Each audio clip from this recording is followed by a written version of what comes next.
நீங்க ப்ரேயர் பண்றீங்களா? நல்ல ஆண்டவரே, தேவரீரப்பா, இந்த அருமையான பைபிள் ஸ்டடிக்காக ஸ்தோத்திர கர்த்தாவே. தேவரீரப்பா, ஒருமனத்தின் ஆவியோடு எங்களை எல்லாரையும் கூட்டி சேர்த்திருக்கின்றீர்கள், அதற்காக ஸ்தோத்திர கர்த்தாவே. தேவரீர் உம்முடைய ஜீவனுள்ள வார்த்தையை நாங்கள் அப்பா வாசிக்கவும் தியானிக்கவும் அதன்படி நடக்கவும் தேவரீர் எங்களுக்கு கொடுத்திருக்கின்ற அந்த கிருபைக்காக ஸ்தோத்திரம். இந்த வேதத்தின் ஆழங்களை நாங்கள் நல்லபடியாக படித்து புரிந்து கொள்ள இவர்கள் எல்லாம் எங்களுடைய லைஃப்பில் நாங்கள் அப்ளை செய்ய வேண்டுமோ அவற்றை அப்ளை செய்ய தேவி கொடுத்த கிருபைக்காக ஸ்தோத்திரம். இந்த நாட்களில் கூட அங்கே நம் அருமையான சகோதரி ரேமாவுடைய வெட்டிங் ஆனிவர்சரிக்காக ஸ்தோத்திராண்டவரே. தேவியில் அவர்களை இணைத்து கற்பத்தின் கனியாக 2 அருமையான குழந்தைகளை கூட கொடுத்திருக்கின்றீர்கள், அதற்காக ஸ்தோத்திரம். தேவியப்பா, எங்கள் எல்லோரையும் நல்ல சுகபலத்தோடு வைக்கப்பதற்காக ஸ்தோத்திரம். இந்த காரியங்களை தேவியனுடைய கரங்கள் ஒப்படைக்கும்போது நீரே பொறுப்பெடுத்து நடக்கும். எல்லா துதிகரமாகவும் தேவியை செல்கிறோம். மீட்பமான நீதிய நாமத்தில் இந்த ஜெபத்தை ஏதுக்கு நல்ல சட்டமே. ஆமென். ஆமென். ஆமென். ஆக்சுவலா நம்ம பார்த்துக்கிட்டு இருக்கிறது வந்து இந்த எப்படி பார்த்துக்கிட்டு இருக்கோம் அப்படின்னா, கொஞ்சம் கொஞ்சமா நேரோ டவுன் ஆகிட்டே வரும். ஸோ ஐஸ்வர்யவான், லாசரு இந்த ஓமையை பார்க்க ஆரம்பிக்கும் போது ஒரு ப்ராடர் வியூல வந்து ஃபர்ஸ்ட் நம்ம என்ன ஆரம்பிச்சோம் அப்படின்னும் போது அதனுடைய ஜென்ரல் காரியங்கள்லாம் பார்க்க ஆரம்பிச்சு, அதுக்கப்புறம் ஓமைகளை பத்தி பார்க்க ஆரம்பிச்சு, ஓமைகள்ல இருக்க கேரக்டர்லாம் பார்த்துட்டு வந்து எப்படி அந்த கேட்டகரைஸ் பண்றது எப்படி அதெல்லாம் பார்த்துக்கிட்டு வந்துட்டு, அதுக்கப்புறமா வந்து இந்த ஓமை யாருக்கு நோக்கி சொல்லப்பட்டிருக்குன்னு சொல்லிட்டு பார்க்கும்போது பரிசேயர்னு வந்து, அப்புறம் பரிசேயர் யாரு, அதோட சேர்த்து சதுசேயர்கள் யாரு அப்படின்றதெல்லாம் இவ்வளவு நாள் பார்த்துட்டு வந்தோம். அதுல பரிசேயர்களை ஏன் இயேசு கிறிஸ்து எதிர்த்தாரு, பரிசேயர்களுக்கு ஏன் இயேசு கிறிஸ்து பிடிக்காம இருந்துச்சு அப்படின்ற பல காரியங்கள் பார்த்துக்கிட்டு இருக்கோம். இது எல்லாமே எதை நோக்கி நம்ம கொஞ்சம் கொஞ்சமா நெருங்கி வந்துகிட்டு இருக்கோம் அப்படின்னா, அந்த ஐஸ்வர்யவான் லாசருனுடைய ஓமையை கரெக்டா புரிஞ்சுக்கிறதுக்கு. ஏன்னா அது எல்லாரும் புரிஞ்சு வச்சிருக்காங்க ஒரு மாதிரி.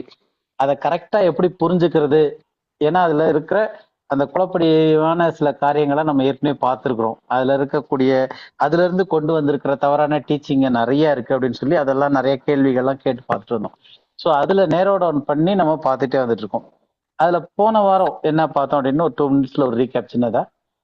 ஃபர்ஸ்ட் என்ன பார்த்தோம்னா பரிசேயர்கள்னா யாரு அப்படின்னு பார்த்தோம். முக்கியமா வந்து பரிசேயர்கள் வந்து ஆசாரிய வகுப்பை சேராதவர்கள். அப்ப அவங்க வந்து ஆரோனுடைய சந்ததியா இருக்க முடியாது. ஆரோனுடைய சந்ததியா இல்லாத மற்றவர்கள் தான் பரிசேயர்கள் ஆக முடியும். அதுக்கு அடுத்தது பரிசேயர் அப்படின்ற வார்த்தைக்கான அர்த்தம் வந்து அவங்க என்ன சொல்றாங்கன்னா பரிசுத்தவான்கள். அப்ப அவங்கள வந்து தங்களை பரிசேயர் அப்படின்னு அழைக்கிறாங்க அப்படின்னா, நாங்கள் பரிசுத்தவான்கள், வேறு பிரிக்கப்பட்டவர்கள் அப்படின்னு சொல்லிட்டு அவங்களையே அவங்க சொல்லிக்கிறதா அந்த வார்த்தைக்கான பொருள் அது வருது அப்படின்னு சொல்லி எல்லாம் பார்த்தோம். அதுக்கப்புறம் சதுசேயர். ஏன்னா இது ஏன் நம்ம சதுசேயர் சேர்த்தோம் அப்படின்னும் போது, இயேசு கிறிஸ்து வந்து பரிசேயர் சதுசேயர் என்பவர்களின் புளித்த மாவுக்கு எச்சரிக்கையா இருங்கள் அப்படின்றாரு. அப்ப அதுல வந்து பரிசேயரோட சேர்த்து சதுசேயரையும் சொல்றாரு. வேத பாரகரும் இதுலயே வருவாங்க. அப்ப சதுசேயர்னா யாரு அப்படின்னு சொல்லி பார்க்க ஆரம்பிச்சோம். அப்ப சதுசேயர் அப்படின்றது வந்து முக்கியமா ஆசாரிய பிரிவு. அந்த ஆரோனுடைய வம்சத்துல வந்தவங்க தான் சதுசேயர்களா இருக்க முடியும் அப்படின்னு சொல்லி பார்த்தோம். அதுக்கப்புறம் அந்த சதுசேயர்ன்ற வார்த்தைக்கு வந்து எபிரேயத்துல இருந்து எப்படி அந்த வார்த்தை டிரைவ் ஆகி வந்துச்சு அப்படின்றதெல்லாம் பார்த்து அதனுடைய அர்த்தம் என்ன அப்படின்னு பார்த்தோம்னா நீதி உள்ளவர்கள், இல்லைன்னா இன்னும் சொல்லணும் நீதிமான்கள் அப்படின்னு சொல்லிட்டு. அப்ப பரிசேயர் அப்படின்னா அவங்க பரிசுத்தவான்கள்னு தங்களை அழைத்துக் கொள்றவங்க. சதுசேயர் அப்படின்னா எபிரேய மொழியில தங்களை நீதிமான்கள் என்று அழைத்துக் கொள்றவங்க அப்படின்னு சொல்லி பார்த்தோம். அதுக்கப்புறம் பரிசேயர்களுக்கும் சதுசேயர்களுக்கும் உள்ள ஒற்றுமைகள் என்ன, வேறுபாடுகள் என்ன அப்படின்னு சில காரியங்களை பார்த்தோம்.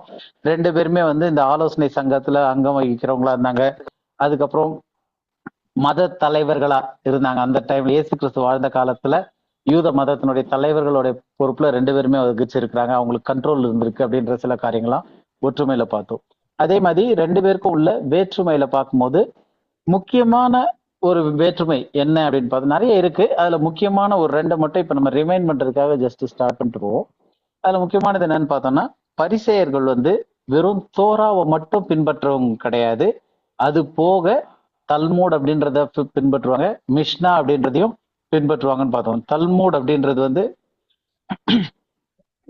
என்ன அப்படின்னு பார்த்தா வாய் வழியா வந்து அந்த மிஷ்னான்றது என்ன அப்படின்னு பார்த்தோம்னா வாய் வழியா வந்து தோரா, அந்த தோராவை வாய் வழியா சொல்லி சொல்லி வந்து அதை மறுபடியும் எழுத்துப்பூர்வமா கொண்டு வந்தது தான் மிஷ்னா. அப்ப டல்மூட் அப்படின்றது வந்து அதனுடைய விளக்க உரையும் ரபிகளுடைய விளக்க உரை, அதே மாதிரி முன்னோர்களின் பாரம்பரியம் எல்லாத்தையும் உள்ளடக்கியதான் டல்மூட். அப்ப இந்த டல்மூட்ல 2 வகை இருக்கு. ஒண்ணு வந்து பாபிலோனியன் டல்மூட்னு ஒன்று இருக்குன்னு பார்த்தோம். இன்னொன்று வந்து எருசலேம் டல்மூட் அப்படின்னு சொல்லிட்டு ரெண்டு இது இருக்கு. இப்ப இவங்க வந்து முக்கியத்துவம் எதுக்கு கொடுத்தாங்க அப்படின்னா, இந்த டல்மூடுக்கும் மிஷ்னாக்கும் பரிசேயர்கள் முக்கியத்துவம் கொடுத்தாங்க தோராவை காட்டிலும். தோரா வந்து படிக்கிறதுக்கு மட்டும், அந்த மோசேவனுடைய ஆசனம்னு சொல்லக்கூடியதுல இருந்து படிக்கிறதுக்கு மட்டும்தான் பயன்படுத்தினாங்களே தவிர, மற்றபடி அவங்களுடைய அன்றாட டீச்சிங்ல எது இருந்துச்சுன்னா தல்மூடும் மிஷ்னாவும் தான் இருந்துச்சுன்னு பார்த்தோம்.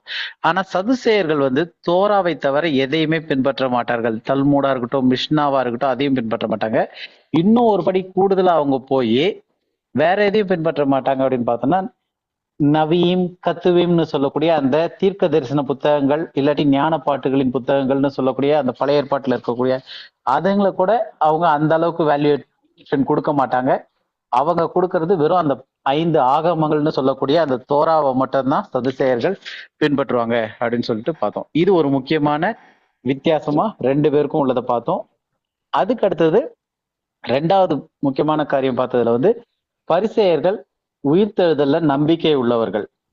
அப்ப பரிசேயர்கள்ல இருக்கிற பிரச்சனை என்னன்னா, அவங்க தல்மூடையும் மிஷ்னாவையும் பின்பற்றுவது, அதுல இருந்து உபதேசங்கள் செஞ்சு மக்களை வஞ்சிக்கிறது வந்து, மக்களுக்கு போதிக்கிறது வந்து இயேசு கிறிஸ்து எதிர்த்தாரு.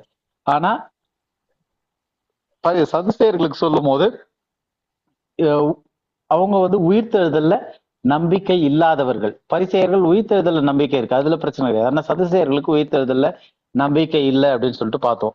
ஏன் அப்படின்னா அவங்க ஹெலினிசத்தை தழுவியவர்கள் அப்படின்னு சொல்லி பார்த்தோம். அப்புறம் ஹெலினிசத்தை ஏற்றுக்கொண்டவர்கள் இல்ல அந்த ஒரு இதுல ஈர்க்கப்பட்டவர்கள் அப்படின்னா என்னன்ட்டுன்னு அப்ப அந்த ஹெலினிசம் அப்படின்ற வார்த்தைக்கு போய் அர்த்தம் பார்த்தோம். ஹெலினிசம் அப்படின்றது வந்து யூத மதத்துல அவங்க ஆக்சுவலா வந்து எப்படி யூதர்களா இருந்து வேற நாடுகள்ல, இஸ்ரேல் தேசம் இல்லாம வேற நாட்டுல போய் செட்டில் ஆகி பிறந்து கிரேக்க மொழியவோ இல்ல மற்ற பிற மொழிகளையோ பின்பற்றி வர்றவங்க வந்து ஹெலினிசர்கள் அப்படின்னு சொல்லிட்டு பார்த்தோம். இவங்க வந்து ஒரிஜினலா பார்ன் கிரேக்கர்கள் கிடையாது. ஆனா இங்க இருந்து வெளியே போய் சிதறடிக்கப்பட்டவர்களா இருக்கலாம், இல்ல யூதர்களா இருக்கலாம், வெளியே போய் அவர்கள் வந்து ஆனா இந்த பாரம்பரியத்திலே இருக்கிறவங்க. ஆனா கலாச்சாரம் எல்லாமே வந்து மொழி கலாச்சாரம் இதெல்லாமே வந்து கிரேக்க இதுல பண்றவங்க தான் ஹெலினிசியர்கள் அப்படின்னு சொல்லி பார்த்தோம். இவங்க சதுசேயர்கள் என்ன பண்ணாங்க, அவங்களால ஈர்க்கப்பட்டு அவங்க வந்து எல்லா ஞானத்தை தேடுறாங்க அப்படின்னு சொல்லிட்டு அவங்களால ஈர்க்கப்பட்டனால அவங்களுடைய கோட்பாட்டின் அடிப்படையில வரக்கூடியது உயிர்த்தெழுதல் இல்லை, தேவதூதர்கள் கிடையாது, இப்படிப்பட்ட சில கொள்கைகளை இவங்களும் பின்பற்ற ஆரம்பிச்சாங்க சதுசேயர்கள். அதனால சதுசேயர்கள் வந்து உயிர்த்தெழுதல்ல நம்பிக்கை இல்லாதவர்களா இருந்தாங்க அப்படின்னு சொல்லிட்டு பார்த்தோம். அப்புறம் இது வந்து ரைட் டிவிஷன்ல எவ்வளவு முக்கியத்துவமா இருக்கு அந்த வார்த்தை பிரிச்சு பாக்குறதுல அப்படின்னு சொல்லிட்டு. அப்படி இல்லாட்டி நமக்கு வந்து அப்போஸ்தலர் 6வது அதிகாரத்துல 9வது அதிகாரத்துல 11வது அதிகாரத்துல வசனங்கள் பார்த்தோம். அதுலயே என்ன ஆயிருக்கு, இந்த கிரேக்கர்னு சொல்லக்கூடிய இந்த ஹெலினிசர்கள் உள்ள வராங்க. ஆனா இந்த ரைட் டிவிஷன்ல அந்த கரெக்டான வேர்டு நமக்கு தெரியலன்னா 6வது அதிகாரத்திலேயே கிரேக்கர் யூதரும் ஒன்னா இருக்கிற மாதிரி காட்டியிருக்கும். ஆனா அது இருந்தனால நமக்கு இப்ப அதை கரெக்டா பிரிச்சு படிக்கிறனால தான் ரைட் டிவிஷன்ல இல்ல, அது வந்து யூதர்களுக்குள்ள இருக்கக்கூடிய கிரேக்க மதத்தை பின்பற்றிய யூதர்கள் அப்படின்றது தெரிய வந்திருக்கு அப்படின்னு சொல்லி பார்த்தோம். இப்ப இதெல்லாம் பார்த்த பிறகு இப்ப அடுத்த ஒரு ஸ்டேஜ் நம்ம நேரோ டவுன் பண்ணி போறோம் இந்த உவமையில பாக்குறதுக்கு. ஸோ அடுத்து என்ன நேரோ டவுன் பண்றோம் அப்படின்னா, இந்த ஐஸ்வர்யான் லாசருல இதனுடைய பின்னணி. ஏன்னா இந்த ஓமை போறதுக்கு முன்னாடி நம்ம எல்லாம் இவ்வளவு பேக்ரவுண்ட் ஒர்க் பண்ணிட்டு வரோம். இப்ப இந்த ஐஸ்வர்யான் மற்றும் லாசரு இந்த ஓமையை புரிந்து கொள்றதுக்கு தேவையான பின்னணி என்ன, அதுல என்ன பேக்ரவுண்ட்ல இந்த ஓமையை வந்து பேசுறாரு அப்படின்றதையும் புரிஞ்சுக்கிட்டாதான் இது கரெக்டா இருக்கும். அப்ப இந்த ஐஸ்வர்யான் மற்றும் லாசருனுடைய இந்த ஓமை வந்து மரணத்துக்கு பிறகு எங்க இருப்பாங்க, எப்படி இருப்பாங்க அப்படின்னு சொல்றதற்கான ஒரு ஓமையா?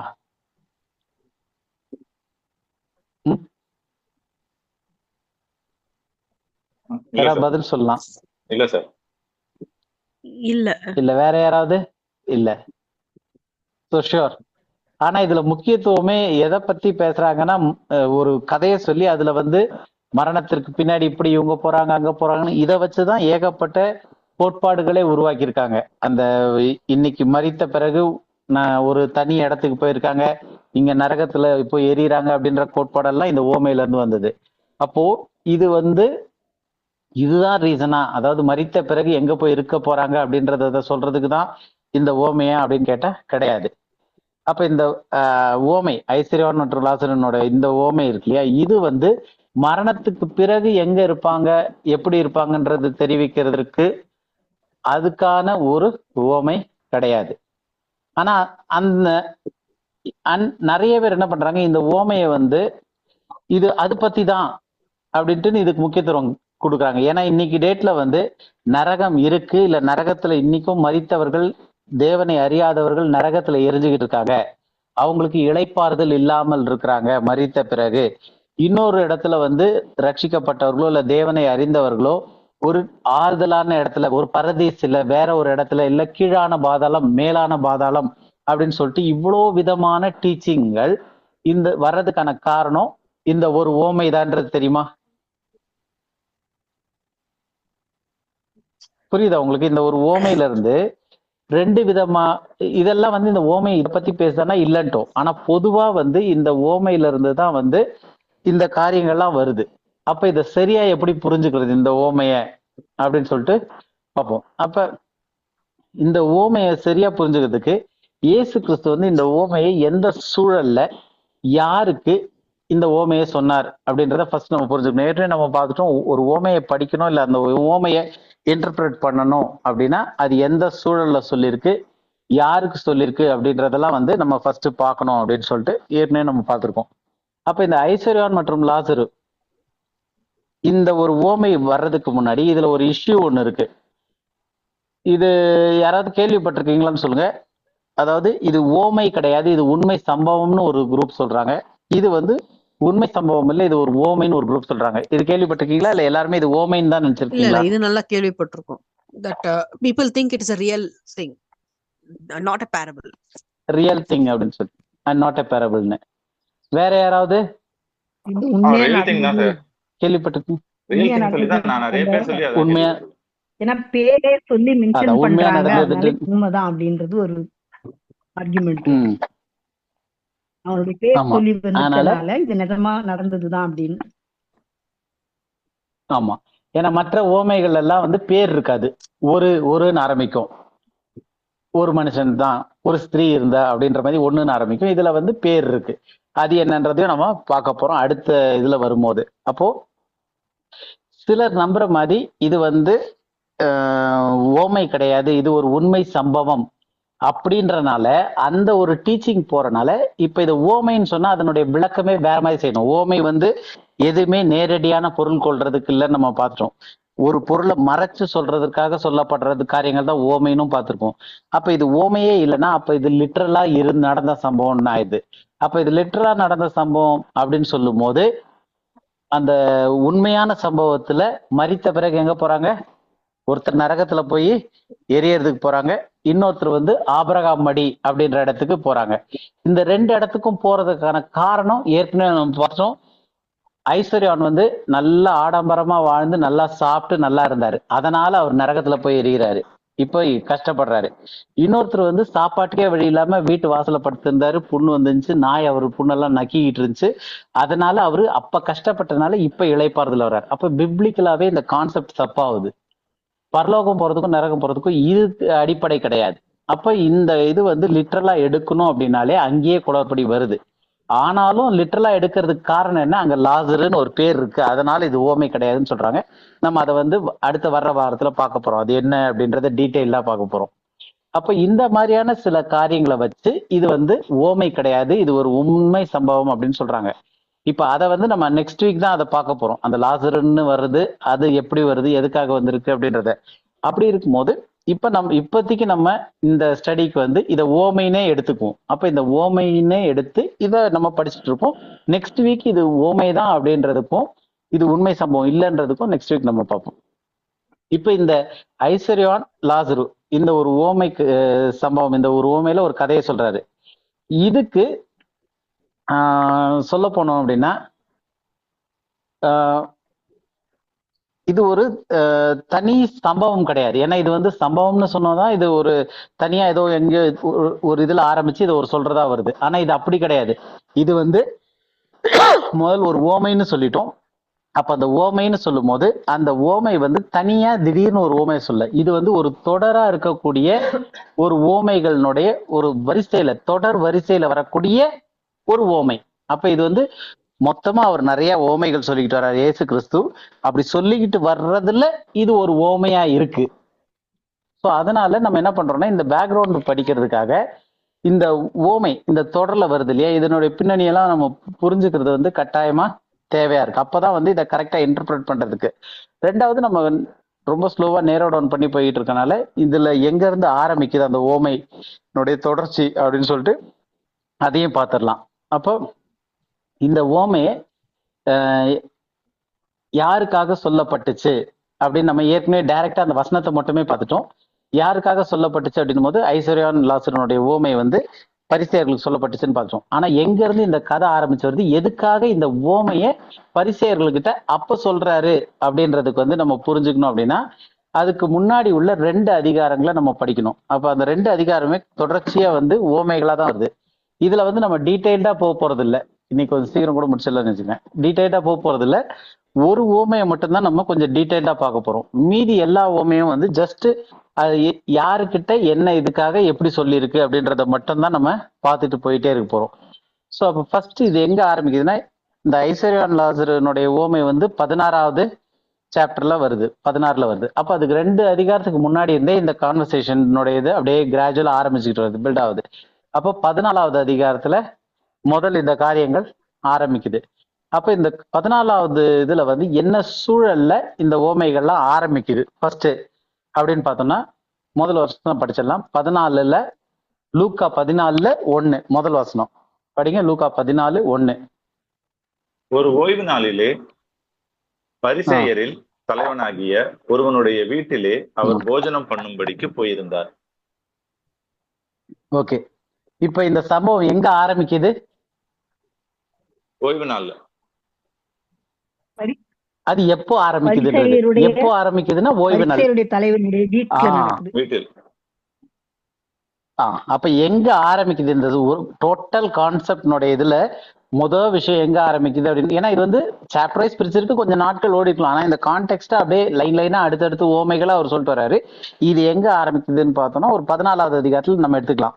அப்ப எடுத்து ஃபர்ஸ்ட் ஆரம்பிக்கும் போது பார்த்தா ஒரு பரிசேயரில் தலைவனா இருக்கிறவனுடைய ஒருத்தருடைய வீட்டுல இந்த இது ஆரம்பிக்குது.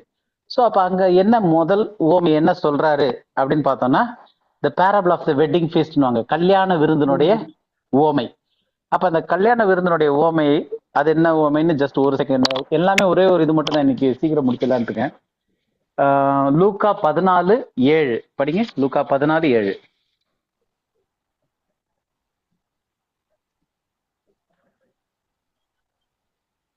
லூக்கா 14:7. கார்த்திகேயன் இல்லையா? இல்ல, கார்த்திகேயன் இல்லையா? மைக் மியூட்ல நீங்க என்ன பண்ணீங்க? இல்ல. விருந்துக்கு அழைக்கப்பட்டவர்கள் பந்தியில் முதன்மையான இடங்களை தெரிந்து கொண்டதை அவர் பார்த்து அவர்களுக்கு ஒரு ஓமையை சொன்னார். அப்போ இங்க வந்து விருந்துக்கு அழைக்கப்பட்டவர்களை, அப்போ யாரை பார்த்து சொல்றாரு? விருந்துக்கு அழைக்கப்பட்டவர்கள் பந்தியில் முதன்மையான இடங்களை தெரிந்து கொண்டதை அவர் பார்த்து அவர்களுக்கு ஒரு ஓமை சொன்னார். அப்ப இந்த அவர்களுக்கு அப்படின்னும் போது அந்த அவர்கள் யாரு? விருந்துக்கு அழைக்கப்பட்டவர்கள். அப்ப விருந்துக்கு அழைக்கப்பட்டவர்கள் தான் அந்த அவர்கள். அப்போ கேள்வி என்னன்னா, இந்த விருந்து எங்க நடக்குது? ஆக்சுவலா யாருடைய வீட்டுல நடக்குது? பரிசேயருடைய தலைவன் வீட்டுல. பரிசேயருடைய தலைவன் வீட்டுல. அப்ப அங்க பரிசேயருடைய தலைவன் வீட்டுல நடக்கும்போது அந்த விருந்துக்கு வந்து முதன்மையான இடங்கள்ல வந்து உட்கார்றவங்க ஆயக்காரரோ பாவிகளோ இருப்பாங்களா? இருக்க மாட்டாங்க. அவங்க வரவே முடியாது. அவங்க வந்திருக்கவும் மாட்டாங்க.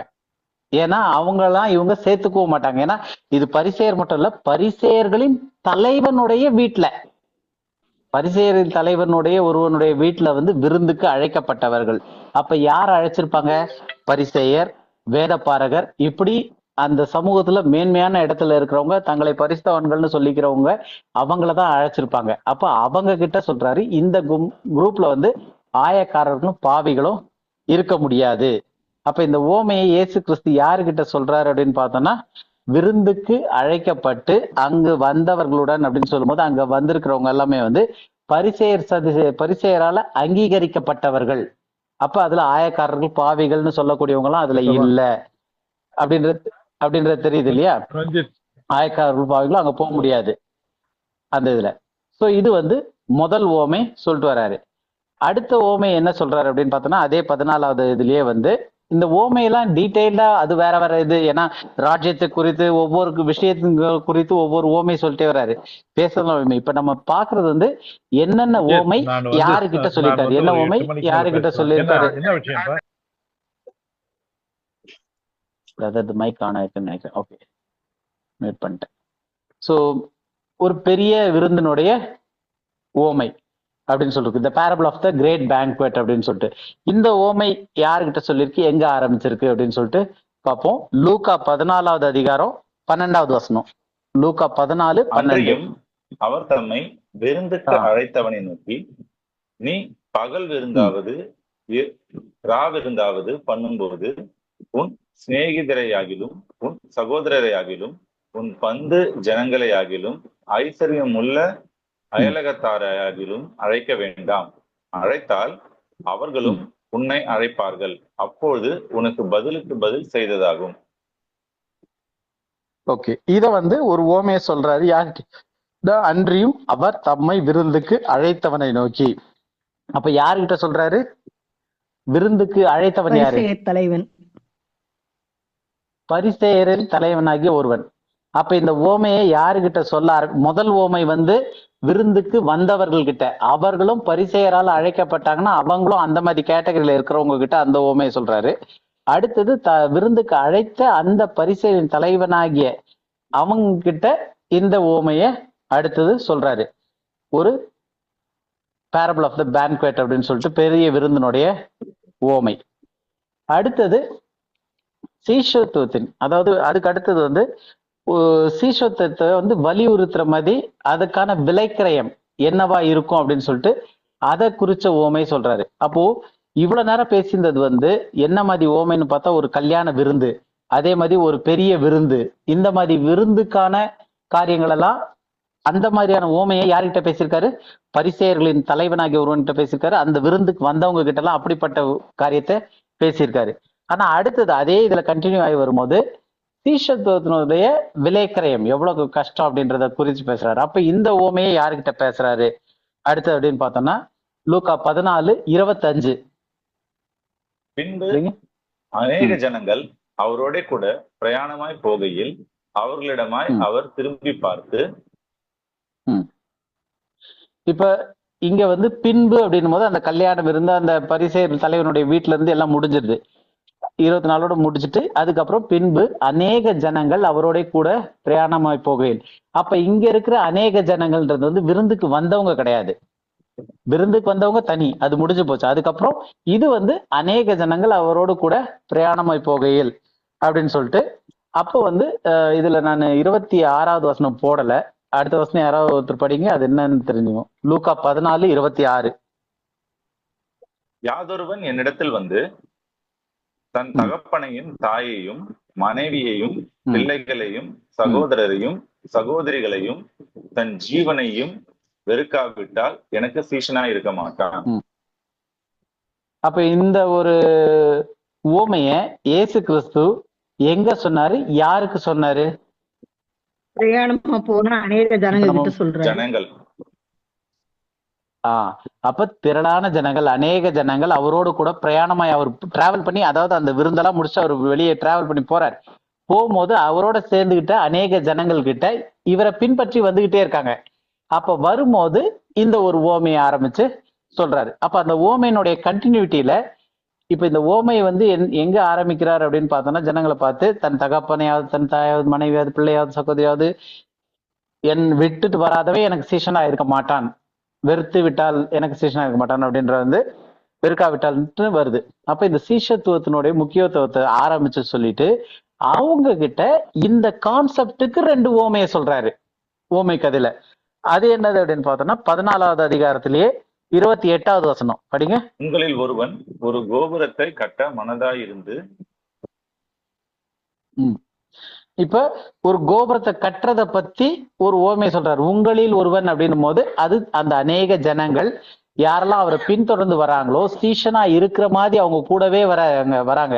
வரும்போது அவங்க கிட்ட வந்து நீங்க இதெல்லாம் விட்டுட்டு வராட்டி எனக்கு சீஷனா இருக்க மாட்டீங்க அப்படின்னு சொல்லிட்டு ஃபர்ஸ்ட் ஒரு கோபுரத்தை கட்டுறதுக்கு ஒருத்த மனதா இருந்தானா முன்னாடியே அதை பிளான் பண்ணணும். கோபுரத்தை அது நம்ம அப்படியே ஃபுல்லா ஒரு டீட்டெயிலா போறதுல கோபுரத்தை கட்டுறதுக்கு அவன் முன்னாடியே அவனால் முடியுமா என்ன ஏதுன்றத பார்க்கணும் அப்படின்னு சொல்லிட்டு ஒரு ஓமையை சொல்றாரு. அதுக்கடுத்து அதே மாதிரி இன்னொரு ஓமையை சொல்றாரு 31வது வசனத்துல 14:31. அன்றியும் ஒரு ராஜா மற்றொரு ராஜாவோடு யுத்தம் செய்ய போகிற போது தன் மேல் 20,000 சேவகர்களோட வருகிற அவனை தான் 10,000 சேவகரை கொண்டு எதிர்க்க கூடுமோ கூடாதோ என்று முன்பு உட்கார்ந்து ஆலோசனை பண்ணாமல் இருப்பானோ? அப்ப ஃபர்ஸ்டே வந்து பிளான் பண்ணணும் அப்படின்னு சொல்லிட்டு மேல சொல்லும் போது ஒரு கோபுரத்தை கட்ட அப்படின்னு ஆரம்பிக்கிறாரு. இங்க வந்து ஒரு ராஜா மற்றொரு ராஜாவோட யுத்தம் பண்ண போகிற போது அப்ப ரெண்டுமே ஒரு செயல் ஆரம்பிக்கிறதுக்கு முன்னாடி பிளான் பண்றத பற்றி திட்டமிடுதல் அதை பத்தி சொல்லிட்டு வர்றாரு. அப்ப இந்த ஓமை ரெண்டுமே எதை பத்தி இருக்கு அப்படின்னா ஒரு செயலை ஆரம்பிக்கிறதுக்கு முன்னாடி ஒரு திட்டமிடுதல் தேவை. அதை நம்மளால முடிக்க முடியுமா, அது நமக்கு சாத்தியமாகுமா அப்படின்னு சொல்லிட்டு ஒரு திட்டமிட்டு செய்யணும் அப்படின்னு சொல்லிட்டு தான் இந்த ரெண்டு ஓமையும் சொல்லிட்டு வர்றாரு. இந்த ரெண்டு ஓமையும் திட்டம் தீட்டணும் அப்படின்னு சொல்லிட்டு எதை பத்தின திட்டம் தீட்டணும்ன்றாரு. எதுக்காக இந்த ஓமையை ரெண்டையும் சொல்லிட்டு வர்றாரு? கோபுரம் கட்டுற ஓமையும் இந்த ராஜா இன்னொரு ராஜாவோட சண்டை போடுறதுக்கு முன்னாடி இவங்க ரெண்டு பேருமே இதை பிளான் பண்ணணும், இது நம்மளால முடியுமா முடியாதான்னு பிளான் பண்ணி செய்யணும் அப்படின்றது இந்த திட்டமிடுதல் பற்றிய ஓமைய எதுக்காக அத சொல்லியிருக்கிறாரு? சீஷர்கள் அவரை பின்பற்றி வரவங்க எப்படி இருக்கணும், யார் சீஷனா இருக்க முடியும்ன்றதுக்கு சொல்றாரு. யார் சீஷனா இருக்க முடியும்னு சொல்லிட்டு, அதாவது என் நிமித்தமாக நீங்க இதெல்லாம் வெறுக்காவிட்டால் சீஷனா இருக்க மாட்டீங்க அப்படின்னும் போது எல்லாரும் கட கட கடன்னு அவர் பின்னாடி வராங்க. எல்லாரும் ஓடி வராதீங்க, ஃபர்ஸ்ட் பிளான் பண்ணுங்க, உங்களால முடியுமா, எல்லாத்தையும் வெறுத்துட்டு கடைசி வரைக்கும் எனக்கு சீஷனா இருக்க முடியுமா அப்படின்றதான் ஆரம்பிச்சு அதுக்கு ரெண்டு உதாரண ஓமையும் சொல்லிட்டு அதுக்கப்புறம் கடைசியா அதுக்கு கன்க்ளூஷனும் பண்றாரு இந்த ரெண்டு ஓமைக்கும் சேர்த்து. ஏன்னா நம்ம இத கான்டெக்ட் வந்து யாருக்கிட்ட சொல்லிக்கிட்டு இருக்காருன்னா அநேக ஜனங்கள் அவரை பின்பற்றி வராங்க. ஆனா அவங்கள வந்து அநேக ஜனங்களை வந்த உடனே எல்லாரையும் வாங்க வாங்க வாங்கன்னு சொல்லி கூப்பிடல. நீ என்னை பின்பற்றி வரணும்னா இதெல்லாம் செய்யணும்னு 26வது வசனத்துல சொல்லிட்டு அதுக்கப்புறமா ரெண்டு ஓமையும் கொடுக்குறாரு. ஃபர்ஸ்டே நீ பிளான் பண்ணி என்னை பின்பற்றி வரணும்னு முடிவு பண்ணிட்டீங்கன்னா அது உன்னால முடியுமா, உன்னால இது முடிச்சிட முடியுமா, என்னை பின்பற்றி கடைசி வரைக்கும் வர முடியுமா அப்படின்றத நீ முன்னாடியே யோசித்து டிசைட் பண்ணிட்டு வா அப்படின்னு சொல்லிட்டு கடைசியா அது கன்க்ளூஷன் தராரு 33வது வசனத்துல. படிங்க. அப்படியே உங்களில் எவனாகிலும் தனக்கு உண்டானவைகளை எல்லாம் வெறுத்து விடாவிட்டால் அவன் எனக்கு சீஷனா இருக்க மாட்டான். அப்போ சீஷனா இருக்கிறதுக்கு ஒருத்தர் வரணும் அப்படின்னா முதலே உங்களால முடியுமா அப்படின்றத பிளான் பண்ணுங்க அப்படின்ற மாதிரி அர்த்தத்துல இந்த ஓமைகள் எல்லாம் சொல்லிட்டு வர்றாரு. அப்ப இப்ப 14வது அதிகாரம் இதுல முடிஞ்சு கடைசியில அந்த உப்பு சாரமற்று போனாலும் வந்து முடிஞ்சிடும். அப்ப இந்த 14வது அதிகாரத்துல மொத்தம் முக்கியமா வந்து 3 ஓமை சொல்லிட்டு வர்றாரு. அந்த 3 ஓமையில முதல் 2 ஓமை வந்து பரிசேயர்களின் தலைவனோட அவனுடைய வீட்டுல விருந்துக்கு அழைக்கப்பட்டவர்கள் கிட்ட முதல் ஓமையை சொல்றாரு. 2வது ஓமை அந்த பரிசேயனுடைய தலைவன் யார் அழைத்தாரோ அவர்கிட்டயே அந்த ஓமையை சொல்றாரு. அதுக்கப்புறம் அங்கிருந்து முடிச்சுட்டு போகும்போது திரளான ஜனங்கள் அவரை பின்பற்றி வராங்க. அப்ப அந்த பின்பற்றுறவங்க கிட்ட எல்லாரும் வர்றதா இருந்துச்சுன்னா அப்படி வர முடியாது, இதுக்காக நீங்க விலைக்கிரையை செலுத்தணும், அதை முன்னாடியே யோசிங்க அப்படின்னு சொல்லிட்டு அதை சொல்றாரு. சோ இது 3 வந்து ஓமையா வந்துகிட்டு இருக்கு 14வது அதிகாரத்துல. இப்ப இந்த ஒரே அதிகாரத்துல அவர் எத்தனை பேர்கிட்ட ஓமையில பேசியிருக்காருன்னு தெரியுதா? ஒரே கல்யாணம் அந்த விருந்துக்கு அழைக்கப்பட்டவர்கள் கிட்டயே வந்து அந்த பரிசேயனுடைய வீட்லயே வந்து 2 ஓமை 2 ஆட்கள்கிட்ட அந்த வந்த ஜனங்கள் கிட்ட ஒரு ஓமையை சொல்றாரு, அழைத்த அந்த பரிசேயன் தலைவன் கிட்ட ஒரு ஓமையை சொல்றாரு. அதுக்கப்புறம் வெளியே நடந்து வரும்போது அங்க இருக்கிற அவரை பின்தொடர்ந்து வர்றவங்க கிட்ட அடுத்த ஒரு ஓமையை சொல்லிட்டாரு. இப்ப அடுத்தது 15வது அதிகாரத்துல இதனுடைய என்ன கான்டெக்ட்ல வருதுன்னு சொல்லி பார்ப்போம். 15வது அதிகாரத்துல முதல் 3 வசனம் 1, 2, 3 படிங்க. சகல ஆயக்காரரும் பாவிகளும் அவருடைய வசனங்களை கேட்கும்படி அவரிடத்தில் வந்து சேர்ந்தார்கள். அப்பொழுது பரிசேயரும் வேதபாரகரும் முறுமுறுத்து இவர் பாவிகளை ஏற்றுக்கொண்டு அவர்களுடைய சாப்பிடுகிறார் என்றார்கள். அவர்களுக்கு அவர் சொன்ன ஊமையாவது. அப்ப இந்த ஓமையை இயேசு கிறிஸ்து யாருகிட்ட சொல்றாரு? பரிசேயர் வேதபாரகர். பரிசேயர் வேதபாரகருக்கு. பரிசேயர் யார் பாவிகளுக்கு சொன்னது? கண்மணியா? Okay okay okay. அதாவது பாவிகள் வந்து இயேசு கிறிஸ்து கிட்ட வராங்க. ஆயக்காரரும் பாவிகளும் இயேசு கிறிஸ்துவின் அருகில வராங்க. அவங்க வந்ததுனால முறுமுறுக்கிறாங்க. யாரு? பரிசேயர்களும் வேதபாரகர்களும் முறுமுறுக்கிறாங்க. இயேசு கிறிஸ்து இத பார்த்துட்டு யார் முறுமுறுக்கிறாங்க? பரிசேயரும் வேதபாரகரும். அப்போ இது எதுக்கு பாக்குறோம் அப்படின்னா, ஒரு ஓமையை சொல்றாரு அப்படின்னா இயேசு கிறிஸ்து வந்து கான்டெக்ட் இல்லாம திடீர்னு ஒரு கதையை எடுத்து, இப்ப இது எதுக்காக வரும்னா, ஐஸ்வர்யவான் லாசரு கதை இருக்கு. அந்த இதுல வந்து அந்த சம்பவத்தை வந்து ஒரு ஓமைன்றோம். அடுத்த வாரம் அது ஓமைதான், உண்மையான சம்பவம் கிடையாதுன்றதுக்கு நமக்கு நிறைய ப்ரூஃப் இருக்கு. அதை நெக்ஸ்ட் வீக் பார்ப்போம். ஏற்கனவே நம்ம பார்த்துட்டோம். அதனுடைய டாக்டரினல் ரீதியா ஒருத்தர் எப்படி பரலோகத்துக்கு போவாங்க, நரகத்துக்கு போவாங்க, எதிர் அடிப்படையிலன்றதே அதுல தப்பா இருக்கு. அது லிட்டரலா எடுத்தோம்னா. ஸோ அது வந்து ஒரு ஓமை. அந்த ஓமையில சொல்லும் போது எதுக்காக அந்த ஓமையை சொல்றாருன்னு ஒரு காரணம் வேணும் இல்லையா? சும்மா போற போக்குல டைம் போலன்னு ஓமையை சொல்ல மாட்டாரு.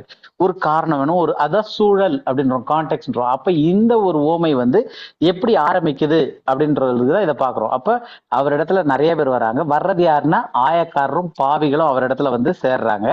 சேர்ந்த உடனே இது பிடிக்கல. யாருக்கு பிடிக்கல?